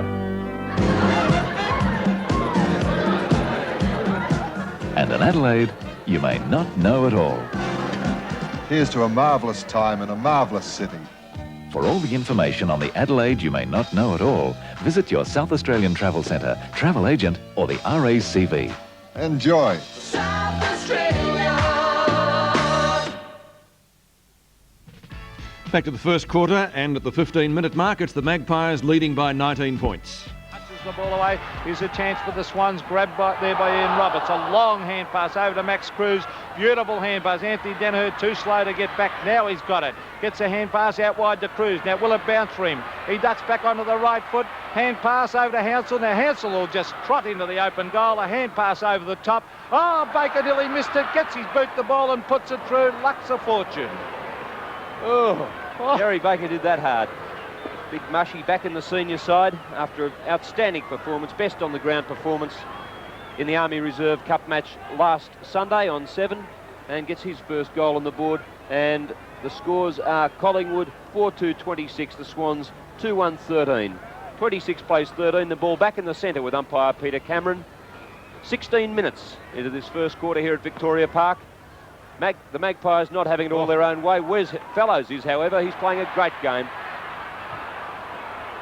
Swans back towards centre half forward. Bernie Evans gets the tap. The free kick will go to Billy Picken. He and Max Cruz have had their own little tussle. Gets the hand pass away over to Toomey. Long pass around the half forward flank looking for Mark Williams. Can't quite grab it. Browning across to Ackley. Magpies out here. Allen and Taylor against little Bernie Evans. It's going to be Allen who gets the ball on the left foot. He can look for Hanbury, the outstanding player so far in this first quarter, I believe. And he's tackled out there. Pushes Smith away. Looks for Shaw. Magpies right into attack again. Phillips underneath it. Can't mark the ball. He's pushed to the ground. Grabs Browning around the ankle. And Browning plays on straight away. Oh, smother. And the free kick there at centre half forward sees the Magpies up into attack. Tony Shaw has the opportunity. That was disgraceful play by Browning. The hand pass to Ian Roberts, surrounded by 3 Collingwood players. And why Browning, who can kick the ball 60 metres, didn't kick it has got me beaten. Tony Shaw lining up for his second goal. The Magpies 5th. Straight through. 5 goals to Collingwood, 32, leading the Swans 2-1-13. Terrific quarter by the Magpies. They are playing particularly well and they're backing up well. They're going in hard for the ball. And the Swans, even at this stage, to my mind, are overdoing the handball. They've got some players there who can kick the ball a country mile, but they just refuse to kick the ball. And that resulted in a very easy goal to Collingwood, because Ian Roberts, as I said, was surrounded by 3 Collingwood players when he received the hand pass, and no other wonder the ball was smothered. There's Wes Fellows is beating round pointlessly at the centre bounces, grabbed by Hanbury, who, as Stephen said, is playing well. Greg Smith goes in after it, gets it in the centre, shovels it out under his legs, and a throw sent up by Mark Westgarth, and rightly so, a free kick to Collingwood in the centre of the ground. Now this free kick will be taken by Philip Walsh. He goes straight up the centre. Oh, lovely kick, a 60-metre drop punt. Cloak goes back. Out comes Tony Russell. Taken away brilliantly by Peter Dacos. Onto the left foot, he fires at the goals, and that was brilliant play by Peter Dacos. A goal to the Magpies, and that's their 6th. 6 goals to 38 to the Swans, 2-1-13. Peter, you've played out here enough times. Just how many goals is that cheer squad worth down there at the Sheridan stand end? Well, it's worth 3 goals, I would say, Steve, but I think the fact that the whole crowd today, bar a couple of hundred, probably would be Collingwood supporters, and that was absolutely magic play by Peter Dacos to kick that goal. Mark Westgarth puts it down. Fellows doing it easy. Puts it up towards the half-forward flank. He's looking for David Cloak. Cloak takes the mark. Beautiful mark to David Cloak. 35 metres out from goal. Chance for Collingwood's 7th goal. Not one of the great kicks of the football, David Cloak. Can kick it a mile, but the direction can be something of a problem. The kick. The crowd love it. Goal umpire says goal number 7 for Collingwood. Collingwood 7-2. Lead the Swans 2-1 as we approach the 20-minute mark of the first quarter. And Peter, I must say that Wes Fellows is absolutely giving a Brownlow medalist Barry Round a bar. I think that's the big difference in the game at the moment. The way Fellows is playing, he's already taken 4 marks. He's got every hit out, I would say, almost in the centre of the ground. And let's see. Oh, there's another one. A 30-metre punch over to Walsh. Walsh has gone short to Phillips. Phillips has got the loose man. Oh, good play, Phillips, because he was covered. Now he goes short. Plays on. And don't tell me he'll kick this one. He fires at the goals. It's swinging back. Not enough. 1 point. That was funny. He dropped the ball then. I don't think he did it intentionally. And he's away like a shot. Daryl Sutton, who kicked 6 goals against Melbourne a few weeks ago, is at full back. Gets the kick out. Beautiful mark to Walsh. Superb mark. Very impressive player. Walsh could kick this. He's a magnificent kick of the football. An opportunity for goal number 8 for the Magpies. He lines up on the left foot. Dead straight. Goal. Beautiful goal. Lovely mark. And Collingwood, 8-3-51, are running away from the Swans, 2-1-13.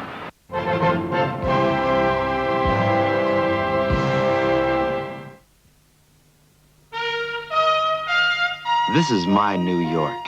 People call it the Big Apple, because when you make it here, you've made it in the big time. And the big time does have its rewards. 2 Fosters, please. Your Foster's Lager, making it big in the big time. Foster's Lager, it's got the flavor that's taken all around the world. That is a big-time beer. Ah. When you're burning up the miles, you need an oil that can stay with you. An oil that can withstand higher temperatures. Long before then, though, you need an oil that'll protect your engine from the moment you start up. Shell XMO leaves less deposits, does not break down, and tests against 3 leading brands proved it evaporates less. At your next oil change, get the one that outperforms all others. Shell XMO. 1,000 years from tomorrow, after the great neutron wars, the world consists of desert wastes and isolated city-states. A few machines remain as a reminder of the past. Death Sport, starring David Carradine, tonight, 9:30. And welcome back to Sevens Big League. Not a big crowd at Victoria Park, I guess understandably, but the Magpies doing it well in front of their hometown fans. And let's go back to the park now. A 58-point margin in favour of the Woods, mid-third term. Yes, 58 points the difference. We're 14 minutes into the third quarter. Craig Stewart having a pretty easy afternoon. The number of times he's been one out on the back line. Ball on the ground. Williams bustling his way through. Plenty of Swans there. Smith comes out. He's held. Keeps going.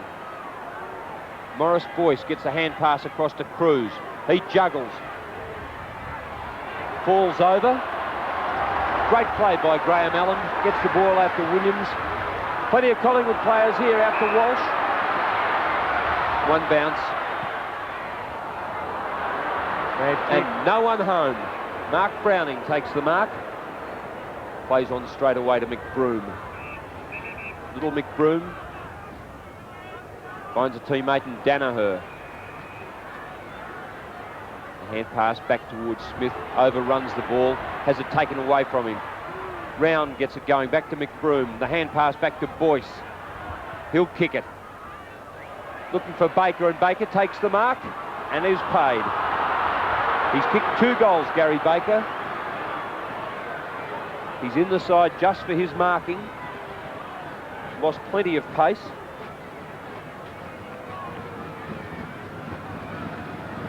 Gary Baker, 25 metres out, stabs at that one, keeps it low. That's the way to kick a ball into the breeze, and he's put that one straight through the centre for his third. A good effort by the big bloke. The Swans move on to 9 goals, 8. He's always had very good hands, Peter. A few years ago when he was a Brownlow medal prospect with Melbourne, one of the favourites for the Brownlow, he was one of the leading marks in league football. 9-8 is Steve. The Swans, Collingwood on 18 goals, 6. So that just makes that score a little bit more respectable. 16 minutes gone in this third quarter. Centre of the ground, Browning gets the hand pass into Round doing the roving, out to Witzel. Witzel, the running player on the left foot, kicks it wide. Michael Taylor, now that could be a free kick down the field. It is said, well, both umpires are onto that one. And it's a free kick going to Daryl Sutton, who, as I said, has just come back on the ground. A mammoth task facing the Swans to get back into this game. Sutton, a long way out from goal. It's gone for the torpedo punt. It's a nice kick up towards the goal square. Tony Danaher flew, couldn't take it though. Graham Allen comes out of defence and has a bounce this time. I was about to say on the right foot, eventually kicks on the left, up towards centre wing. Up goes Greg Phillips, can't take the mark. Dennis Carroll roved beautifully. A hand pass over the top to Greg Smith. He tries to get away with the ball. Some lovely shepherding work going on by young McBroom, and a beautiful pass by Greg Smith finds Tony Danaher about 35 to 40 metres out from goal on a very slight angle. He's already kicked 1 goal, Tony Danaher. As he takes this kick with Mark Williams on the mark, he will have to kick slightly left to right with the northerly breeze blowing. He kicks that one beautifully. That was a perfect drop punt as he allowed that for the win straight through the centre. 2 goals to Tony Danaher. Good play there by Greg Smith. And double figures as far as goals are concerned for the Swans. They've moved on to 10 goals, 8. 68 to Collingwood, 18 goals, 6, 114. Be interesting to see if the Swans come back in as they did in the second quarter. If Collingwood do relax again. They've got a little bit of a run on now. They've kicked a couple of goals. We've got the ball back in the centre. David Cloak is back on the ball for Collingwood. And gets the big thump. Coming through his Beers. His kick looks good. Sails goalwards. Hits the post. Gee. Nice piece of play that, out of the ruck by Cloak, down to Beers, and a very nice kick, just fading away at the last moment. And Collingwood, 18-7, Swans, 10-8. Been playing 18 minutes in the third quarter. Wait for Carter to drop punch straight back down the ground. Perfect day for football. Richardson steals the ball off the back of the pack, gets the hand pass out towards Dacos, uses his pace. He's held, and the free kick will go Peter Dacos' way. Well, Too smart. Should have got the first one for holding the man when he hand passed it away and he was grabbed by the arm. And well, Dacos has kicked 3 goals. He's had a magnificent third quarter. Lines up. Won't make the distance. The kick falls well short. Is marked down there by Barry Round. Not a good kick by Peter Dacos, that one. Round. Swan skipper. Big kick. Tapped over Hounsell in front. He's held too. No, says the umpire, will throw it in. 33 in your picture, David Cloak. Number 3 is Max Cruz. Punched away by Danaher. Cloak manages to get it to the ground. McBroom gets out the hand pass back to Danaher. Marked down there by Anir. Plays on straight away, looking for Billy Picken. He's in all sorts of trouble there. It's Witzel with the ball. Gets his kick in. Into the sun. Ray Byrne punches it away. Byrne comes out with the ball. Great play, Raymond. The hand pass towards Cloak. Cloak's got all the time in the world. Can't decide whether to kick or punch. Goes out wide looking for Walsh. Walsh just a little bit too far out to score perhaps. Finds the lead. Tony Shaw there. and Shaw has kicked 2 goals straight and will get the added bonus of a 15-metre penalty for a piece of silly, undisciplined football. Poor play, Greg Smith, because Tony Shaw is not a long kick of a football and would have had a bit of trouble from where he was, but he'll have no trouble about the distance here. He's already kicked 2 goals. He fires at the goals, and he has put that one through for his 3rd. So a very easy goal there, kicked by Collingwood. That's their 19. 19 goals, 7 they are, leading the Swans 10 goals, 8.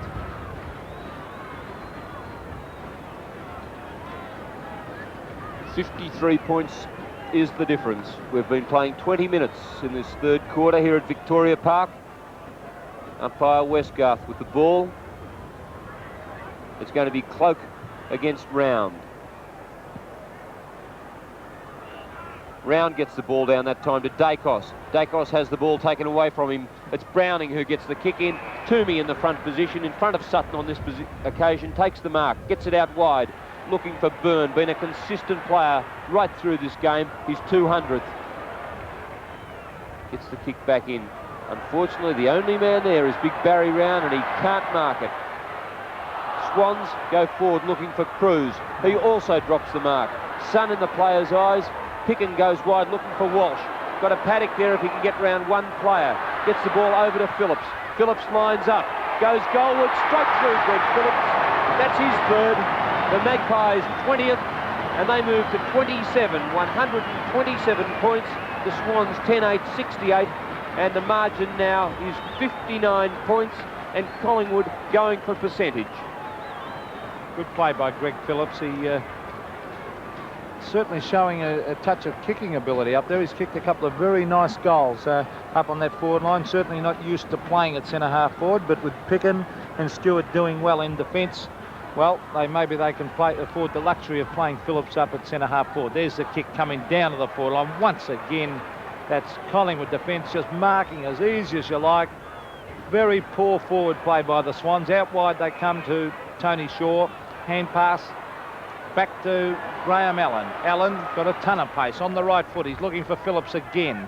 Francis Jackson caught out of position. Phillips cleverly knocked it away. In went Dennis Carroll. Beautiful play, Dennis Carroll, as he breaks away and kicks towards half forward Gary Baker. Oh, good play by the big bloke as he got it across to McBroom. McBroom gets it across to Cruz. Cruz, an easy bounce into the open goal. This will be another one. Goal of the Swans, kicked by Max Cruz, and that's his 2nd.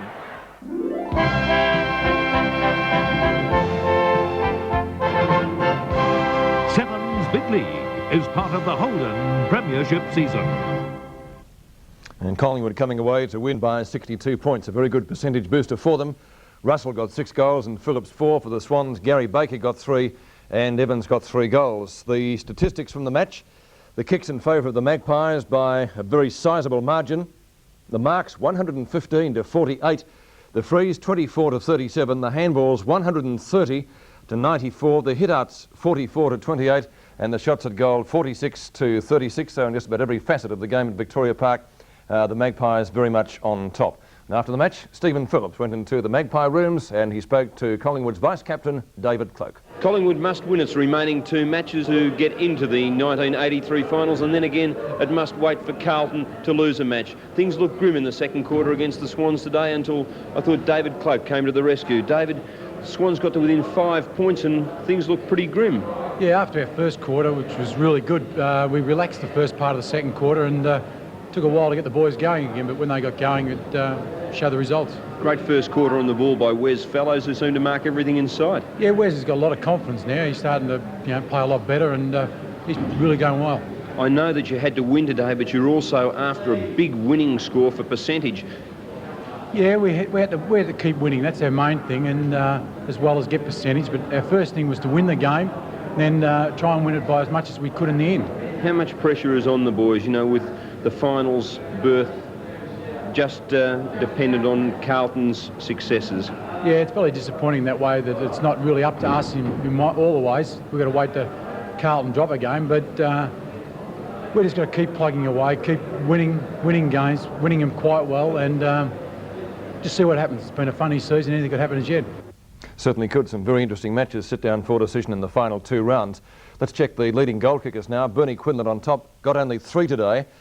Fitzroy going down at the Western Oval. and so he still needs 2 for the elusive ton.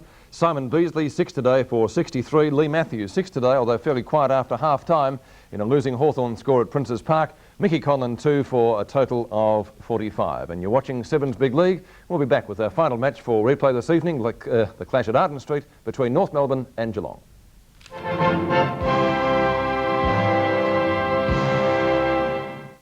This shape is known by the way it tames the wind, by the way it holds the road, by the races that it wins.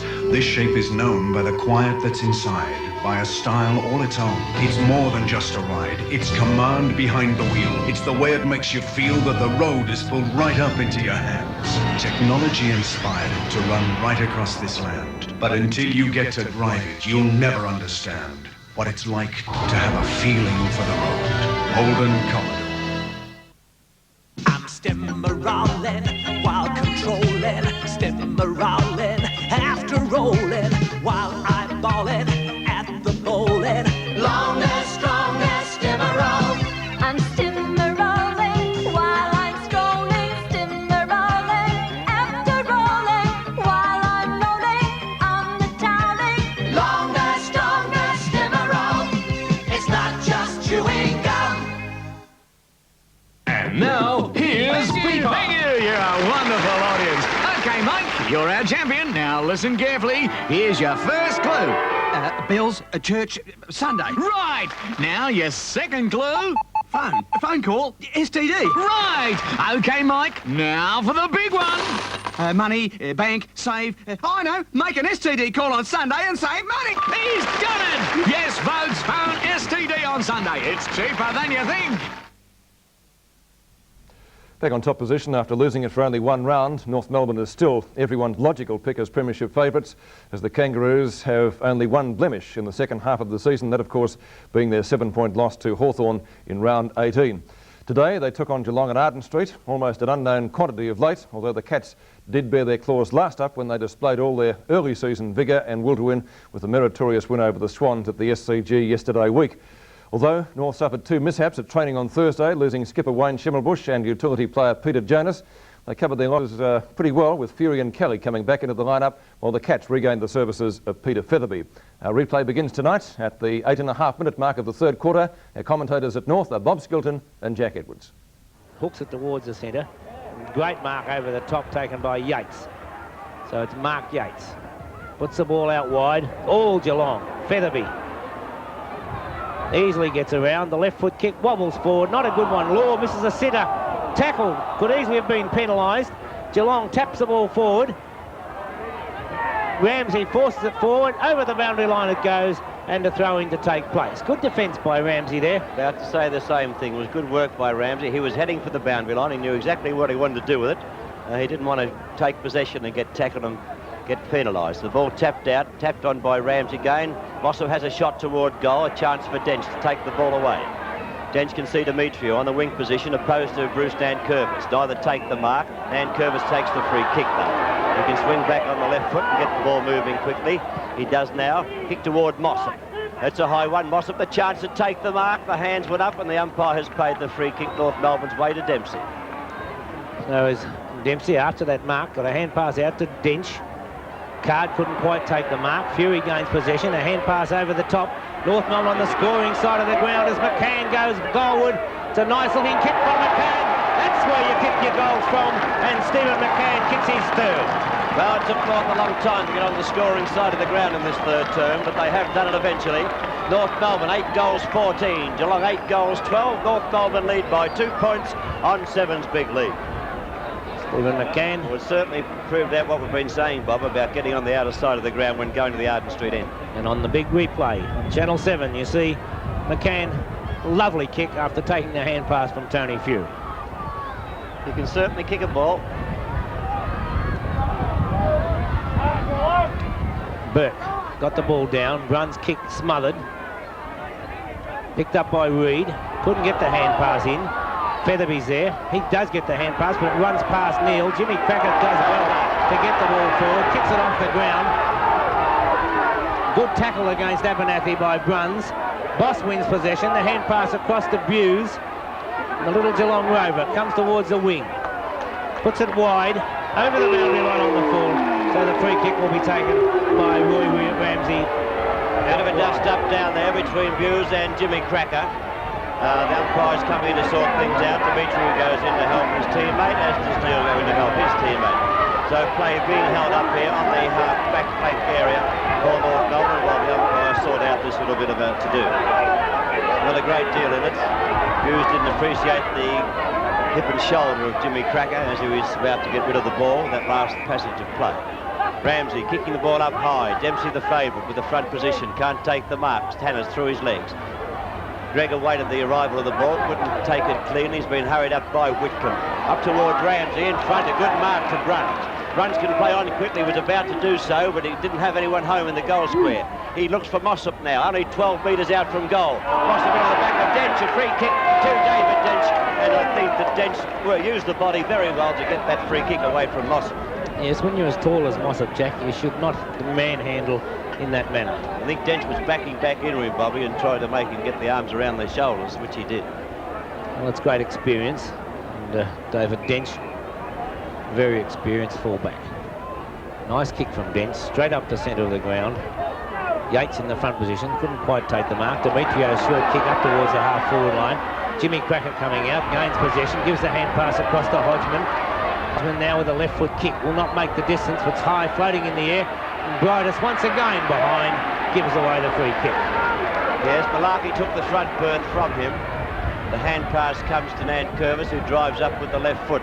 Up toward the wing position, punched away by Johnson, taken by Demetriou. He tries to hook it back into the corridor, which was successful. Bridus the front berth, can't hold the mark. It's over the heads, taken by Ian Nankervis, shot out wide, taken by Card. Card gets the ball working up toward the half-back flank area, but kicked it over the boundary line on the full, and the free kick will be taken by Phil Kelly. The umpire will designate at just which point the ball went over the boundary line, so Kelly will kick from that position. He wouldn't score from there. Stephen McCann possibly would, but I doubt if Kelly would. He directs it across towards the centre half-forward position. It's picked up by Phil Cracker. Cracker goes straight through the centre. 2 goals to Phil Cracker. Nice piece of roving by Phil Cracker. I said in the first half that the Cracker boys hadn't done a great deal, Bob, but they're certainly coming into the game now. North Melbourne 9-14, 68. Geelong 8-12, 60 on 7's Big League.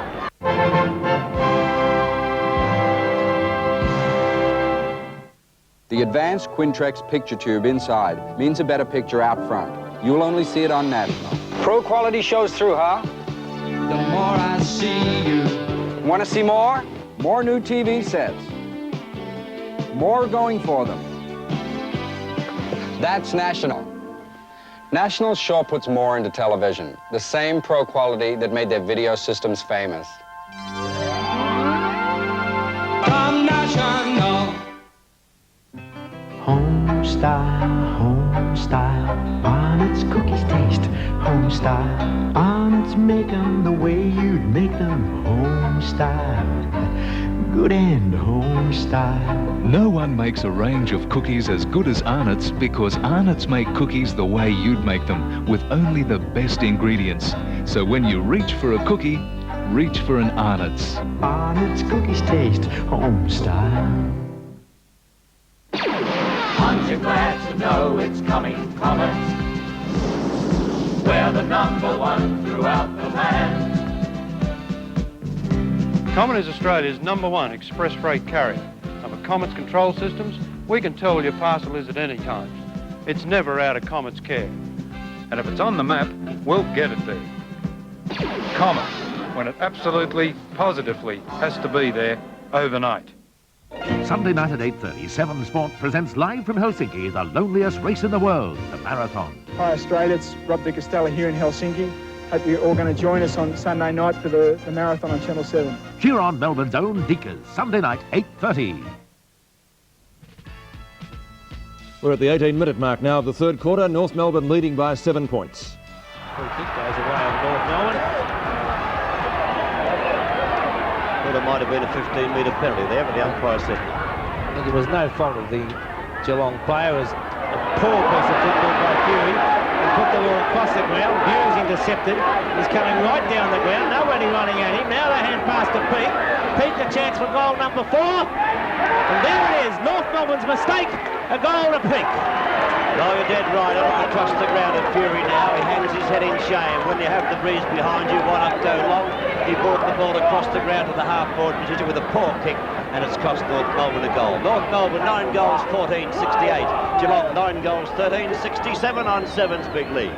Good interception by Andrew Buse as we watch now. Buse takes the mark and then has a couple of bounces. I mean, right up the ground against the breeze. And eventually we saw Peake kick the goal, his fourth, and 1 point the margin between the sides. 19 minutes into the third term. Dempsey up high. The right-hand tap comes to McCann. He tried to tap it further forward. Boss is there for Geelong. Got the ball moving out to the wing position. Another chance for the Cats to come forward as Neil picks up the crumb. On the wing position, coming into the half-forward zone. Up goes Glendenning, and the safe hands of Glendenning take the mark on the half-back line for North. He should go long. Will he do that?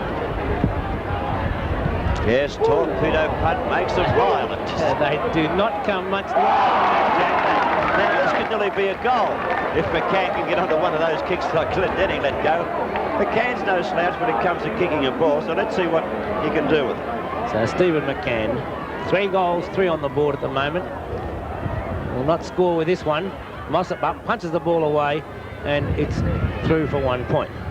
Well, there was 2 kicks from the half-back line. That's how to use the breeze in my book, Bob. Well, a prodigious kick by Ross Glendenning. It was a gem. Malarkey's kick against the breeze, being held up, and it will drop in toward Featherby, thumped away toward the boundary line, and we'll see a boundary throw-in taking place in the defensive pocket at the Arden Street end of the ground. North Melbourne in attack with the breeze, but they're only 2 points in front of the determined Cats. Ball on the turf, Tanner can't do a great deal with it. The umpire said the ball held to him. Yes, a good decision. Tanner having no chance whatsoever to get rid of that ball. Bounce. Taken away by Featherby. His short kick. Knocked on by Peake. It goes over the boundary line right in front of the Geelong players' race. So we'll throw in on centre wing, members' side of the ground. Geelong creep the ball up around the boundary line on the members' side, and the boundary throw in now taking place. Dempsey tried to hook it back over his head, couldn't do so. Featherby's hand pass intercepted by Law. Law hand passes to Hodgman. Hodgman's going to go out toward McDonald, who leads on the outer side. McDonald up, can't take the mark. It's on the turf. Malarkey goes in, as does Fury. Fury gets it out. It's been picked up by Jimmy Cracker. The right foot kick comes back overhead, and it's missed for mine. No! My, what a great shot. I thought the ball had floated away with the breeze, but he got it through for a goal. So Jimmy Cracker's shot was a Cracker Jack shot. Geelong 9-13-67. North Melbourne 10-15-75 on Sevens Big League, and the replay will show you how it was done. Here he comes, picking up now, turning back onto the right foot, hooks it back with a sort of a banana kick. I thought it drifted the wrong side of the post, but the goal umpire proved to be correct in giving a goal. There's the board, 75-67. Mossop against Dempsey. Mossop up high, got it down to Bruns, was offloaded, so missed the ball. The short kick forward, punched away by Johnston. Bruce Nankervis comes through, tackled too high, but the umpire disagrees. Yes. Fury going goalward, balks the opposition, goes for a hand pass. Hodgman dead in front of goal, and it's through. North Melbourne teaming well in the last few moments of this the third quarter. North Melbourne moved their score to 11 goals, 15 now, 81 points, and the Cats on 9 goals, 13-67 on Sevens Big League. Nice piece of football there, Bob. Yes, Jack, as we see Fury draw them towards him. The hand pass to Hodgman, and he finishes it off with the goal. Well, North Melbourne now with a slight lead, or I'll say slight. It's only 14 points they have over Geelong. North Melbourne have last use of the breeze, and they only have that for a few moments or a few minutes. We've been playing 22.5 minutes of the third term, which you're watching on Sevens Big League, and each of the quarters has only gone just in excess of 29 minutes, so there's only a few minutes left for North. The ball put forward by Dempsey this time. Abernathy attacking it, but couldn't take it. It was picked up there by Bruce Nankervis. Whitcomb got an awkward-looking bounce, but he will take possession. Kicks it towards half-forward. Peake in the front position, but takes it out. What a wonderful player. He is a wonderful player. Should get the ball down to McCann. He can kick the ball proverbial country mile, but he goes short. Well-placed kick by Abernathy. He's not a bad kick either. Bring it across, Jack. McCann's out of position, so he can't kick to him. He goes into the pocket, looking for one of the Cracker boys, but tipping in there to take the marker's box. Coming now toward the centre. Yates is the target. Dempsey in front. Yates tapped it out well to Featherby. Featherby goes short. Nichols is the target. Nichols can't take the mark. Has a chance to play on. Greg chips in. Taken here by Dent. The hand pass came back to Greg. He's caught and pulled down by Bright. Picked up by Reid. Reid hooks back toward goal, and it could be a goal. It is so. Malcolm Reid kicks a goal for Geelong, which brings them back in the third term against North Melbourne. North Melbourne 11-15-81, and the Cats strike back. 10 goals, 13, 73 points on 7 scoreboard. Yes, on replay now we watch as Dench is tackled. Gets the ball towards Greg. Greg, a good tackle by Bright. Greg lost possession. It's swooped on by Malcolm Reid, and he snaps a goal. Only 8 points between the teams. 24 minutes gone, the third term on Sevens Big League. Replay, you're watching this game from the Arden Street ground. North Melbourne having a heck of a fight this afternoon against a very determined Cat side. Dempsey rucking well. Gets the ball down. Featherby runs into trouble. Knocked on by Boss. Taken by Neal. He misses the ball. Then smothers it though. Neal comes out of it with the pack. Good play by Robert Neal. Hooks the ball forward up towards the half-forward line. Greg gets the ball in front of him and then picks it up in fine style. A long kick towards centre half-forward. That's the way you get the ball forward. Malarkey looked as though he manhandled his opponent. Tapped wide by Boss. Picked up there by Ian Mankervis. A hand pass to Malarkey. Malarkey's kick up towards the wing, but it's straight to the opposition in Bruce Abernathy. Abernathy should use it long. Only nearly 25 minutes into the term now. North won't have much use of the breeze after this. Oh, beautiful kick by Abernathy. Finds the goal square just about. Could North Melbourne players find it? They cannot. Taken away by Malarkey. He heads for the boundary line, defensive side of the ground, and a well-placed kick finds its mark. So we'll see a boundary throw-in taking place on the half-forward flank for North Melbourne in the defensive pocket on the grandstand side. Mossop and McCann. Mossop got it out to Neal. He's got tackled. The umpire calls play on, and he should whistle up a bounce here because it's a stalemate. There's North fans looking for holding the ball against Neal, but he did and actually get his handball to it. Didn't go far. Dempsey again gets a tap, but it's rove by Neal. Neal's kick bounces away from John Law over the boundary line, so we're throwing again almost directly in front of the Geelong players' race.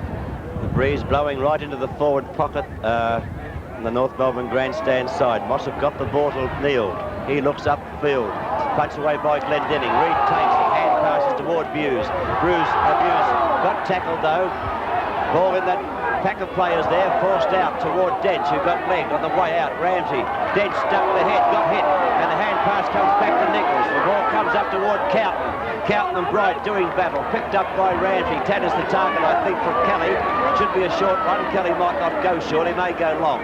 He's going to kick right down to the half-forward zone. Hodgman comes up to do battle into the back of the opposition. The umpire said a free kick against you, Kim. So it's Ian Nankervis to take the kick. The hand pass to Bruns.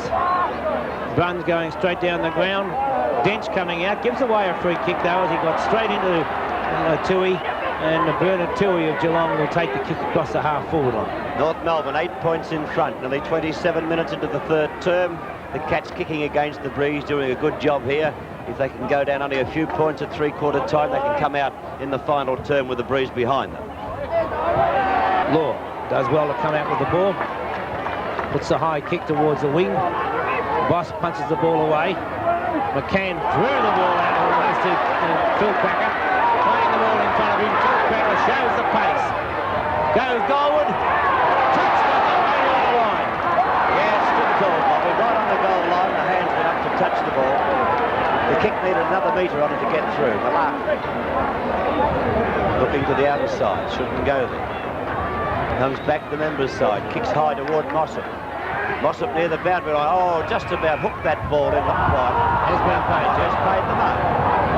It wasn't really a mark. The umpire has paid. Mossop pays a hand pass to Featherby. Featherby hooks back toward the wing position. Dempsey and Peake will do battle with Yates. And Dempsey's long arms go up. Glendenning, a chance of a score. No, he plays the ball to his full forward and McDonald. The ball floats away from that player. Toward the forward pocket it runs and Card in pursuit but can't pick it up in time. A boundary throw-in taking place. The time clock exactly 28 minutes into the third term on Sevens Big League. The game between North Melbourne and Geelong at the Arden Street ground. Certainly still anybody's game here at the North Melbourne Oval. We find North Melbourne through Abernathy. Goes Guywood, but just stop line maybe. No, it's a great goal for Abernathy. That's exactly what I said about the shot by Jimmy Cracker. Bob, I thought it was from where we sit too, but he just got through. So a goal to North Melbourne, which is a very valuable goal, so close to the three-quarter time siren.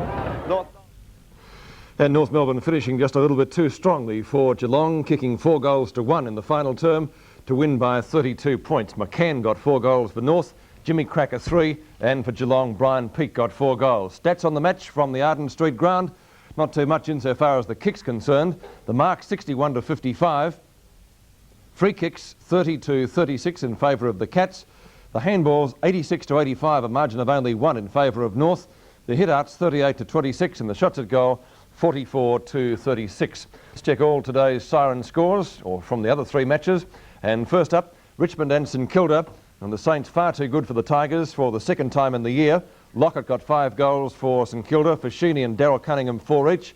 Sarah got 3 for Richmond. One reported player, Terry Smith, reported by 2 umpires on a striking charge, and he'll appear before the tribunal on Monday night. At the MCG, Melbourne and Essendon. Melbourne really taking it right up to Essendon before the Bombers won by 17 points ultimately. Kink got 5 goals, so 11 in 2 weeks for Renee. Merritt got 4. And for Melbourne, Flower got 6 goals and Wilson 5. The big boiler of the day occurred out at the Western Oval this afternoon. Fitzroy going down to Footscray by 26 points. Simon Beasley finished up with 6 goals and Williams got 5 for Footscray. Quinlan got 3 and Wilson 3 for Fitzroy, and it was the Bulldogs victorious by 26 points. And after the match, Max Stevens went into a very noisy Footscray dressing room and spoke to Simon Beasley.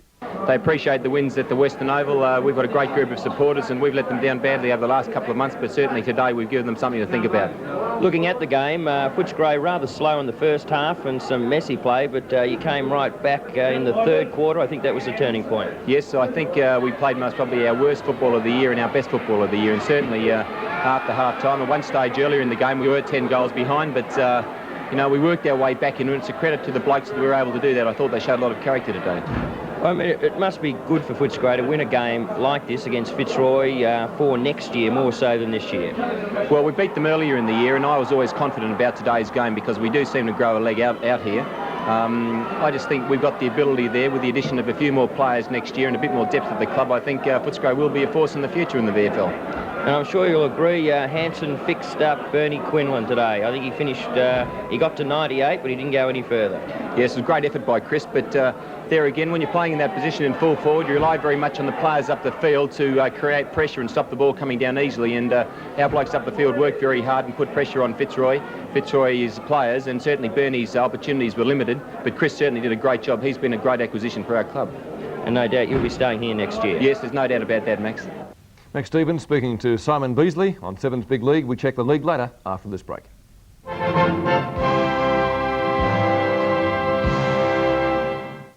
After a hard day's work, nothing beats a long, cold Carlton draft.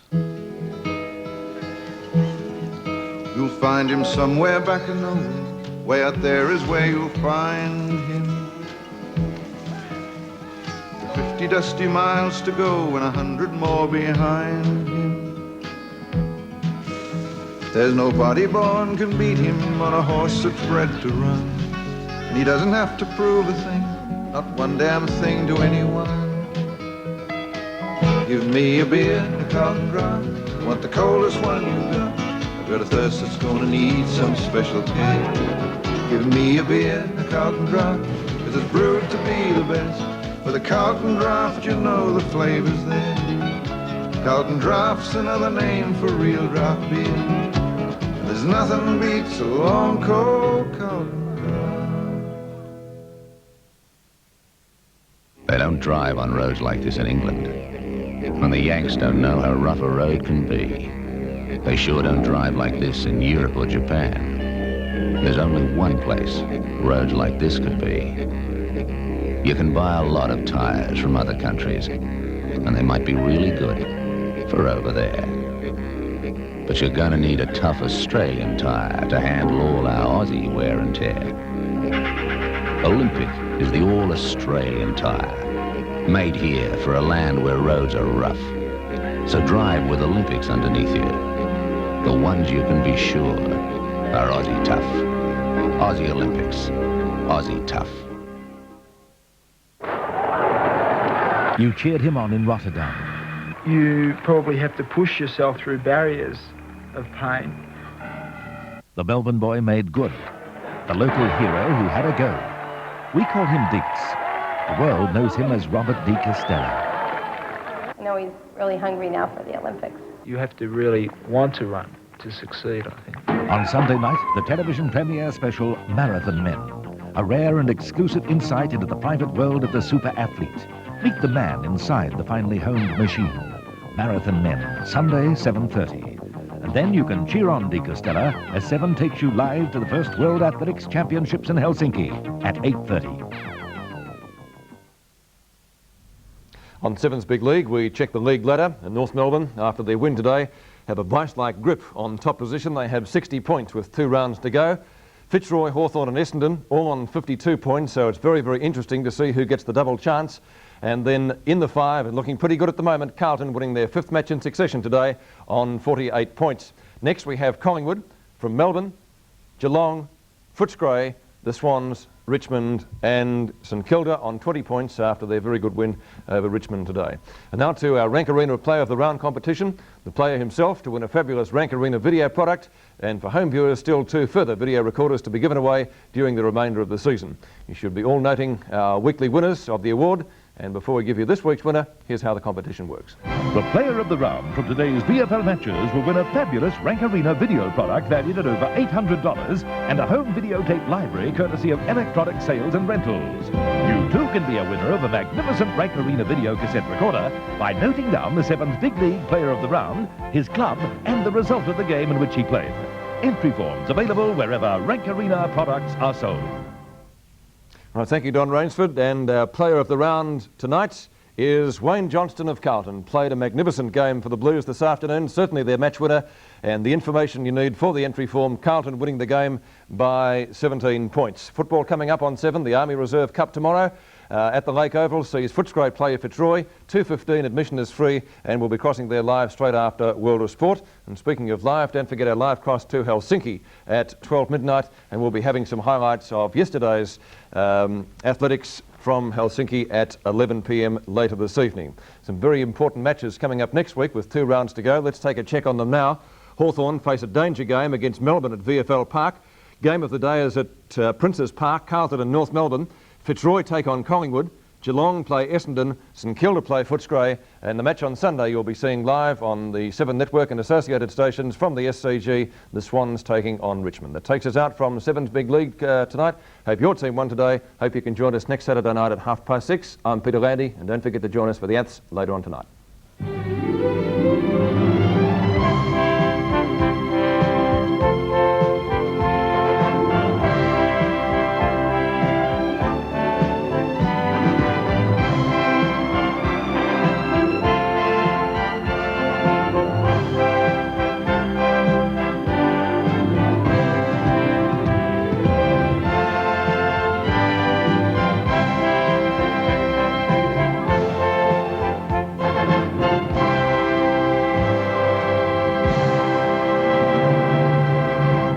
Tonight's big replay is presented as part of the Holden Premiership season.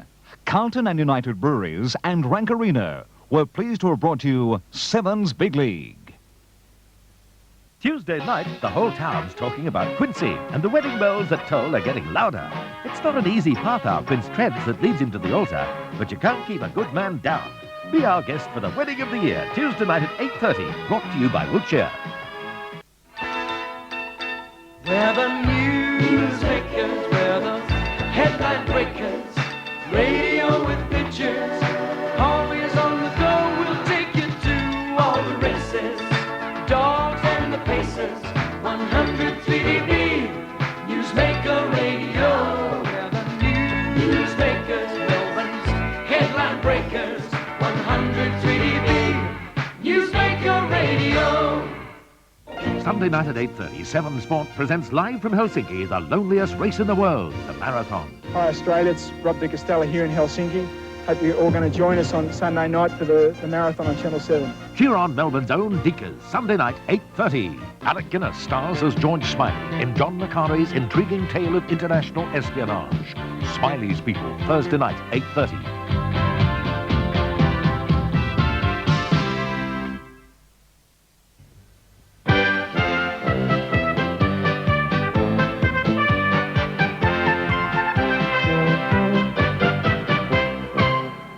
Hi everybody, welcome to tonight's draw of Super 66, draw number 224. And I'll bet there's a lot of Collingwood supporters out there a little bit disappointed with Hawthorn not coming up with the goods and beating Carlton. So you can get into the 5. I'm telling you, I'm just as disappointed myself. But not to worry, that's football. Another week, another round, getting close to that pressure day in September as well. We did have a winner last week in Division 1 who picked up $33,980.40, and that was a little anonymous entry from Mitcham. And they've obviously slipped some money into the bank there, so only the bank manager would know who that particular person is. But of course, they won because they put the cross in the appropriate square on your Tats Lotto coupon, the one that says yes. Because if you don't put an X there, you're not in the running to get a grab at the total prize pool, which is tonight $335,192.40. And to make sure that I don't cheat or put mercury in the little ping pong balls, I've thought about it, but they never let me close enough to do anything. We've got to have our government officials and our Tats Lotto officials, and that being from left to right, Bill, Brian and Lanky Lance on the end. So I think without any further ado, we might get Lance to stoke up the machines and see if we can bring the appropriate numbers to your coupons at home and maybe some money to go with it. Oh, I tell you what, there's a great total prize pool tonight in Tats Lotto. She's a huge one, and there's our first number. That's my number. Number 2. Every week without fail she comes up. Oh, we nearly had one in there. Lucky 7. 2-7. With 4 to go.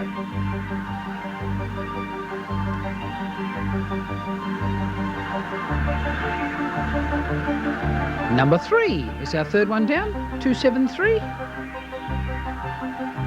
Numbers coming out with relative ease tonight. Little machines aren't playing the prima donna for a change. Or maybe Lance knows what he's doing.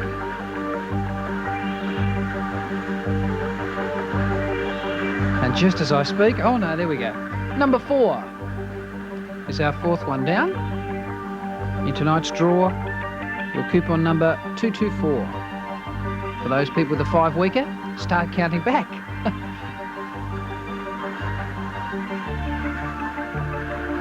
There's our 5th one down, it's another 7. All those people up in the snow resorts, I've heard you could do with some snow up there. Had a bit of rain lately, washed a fair bit of the white stuff away. But I think with this big low coming across, you'll get some. There's our last number for tonight, number 2. So the numbers from left to right, 2, 7, 3, 4, 7, 2. Division 5, 2 numbers in order from either end. From the right-hand side, for the numbers 7, 2, and from the left, 2, 7. You've got $6.60 coming your way. Division 4, 3 numbers in order. From the right-hand side, 4, 7, 2. From the left, 2, 7, 3. $66 is your dividend.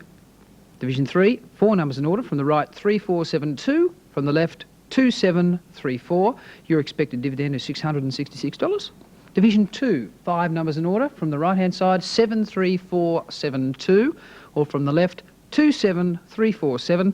$6,666 is your expected dividend. And of course, the big one, 6 numbers as they stand. 273, 472, the balance of the total prize pool again, which is $335,192.40. So I hope somebody out there has got those numbers and is jumping up and down for joy, because we just love giving money away. But if you haven't won, you've still got a chance. You get the double on Saturday night with Tats Lotto in just under an hour's time. So best of luck with that too. See ya.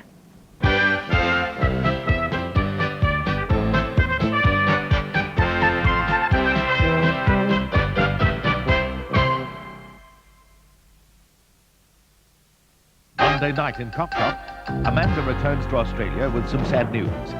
And Helen gets Tom's Irish up when she publicly attacks his boxing pursuits. Cop Shop, Monday night at 8:30. More top Australian drama from 7. You cheered him on in Rotterdam. you probably have to push yourself through barriers of pain. The Melbourne boy made good. The local hero who had a go.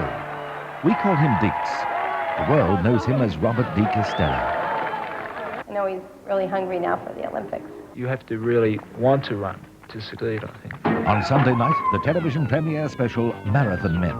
A rare and exclusive insight into the private world of the super athlete.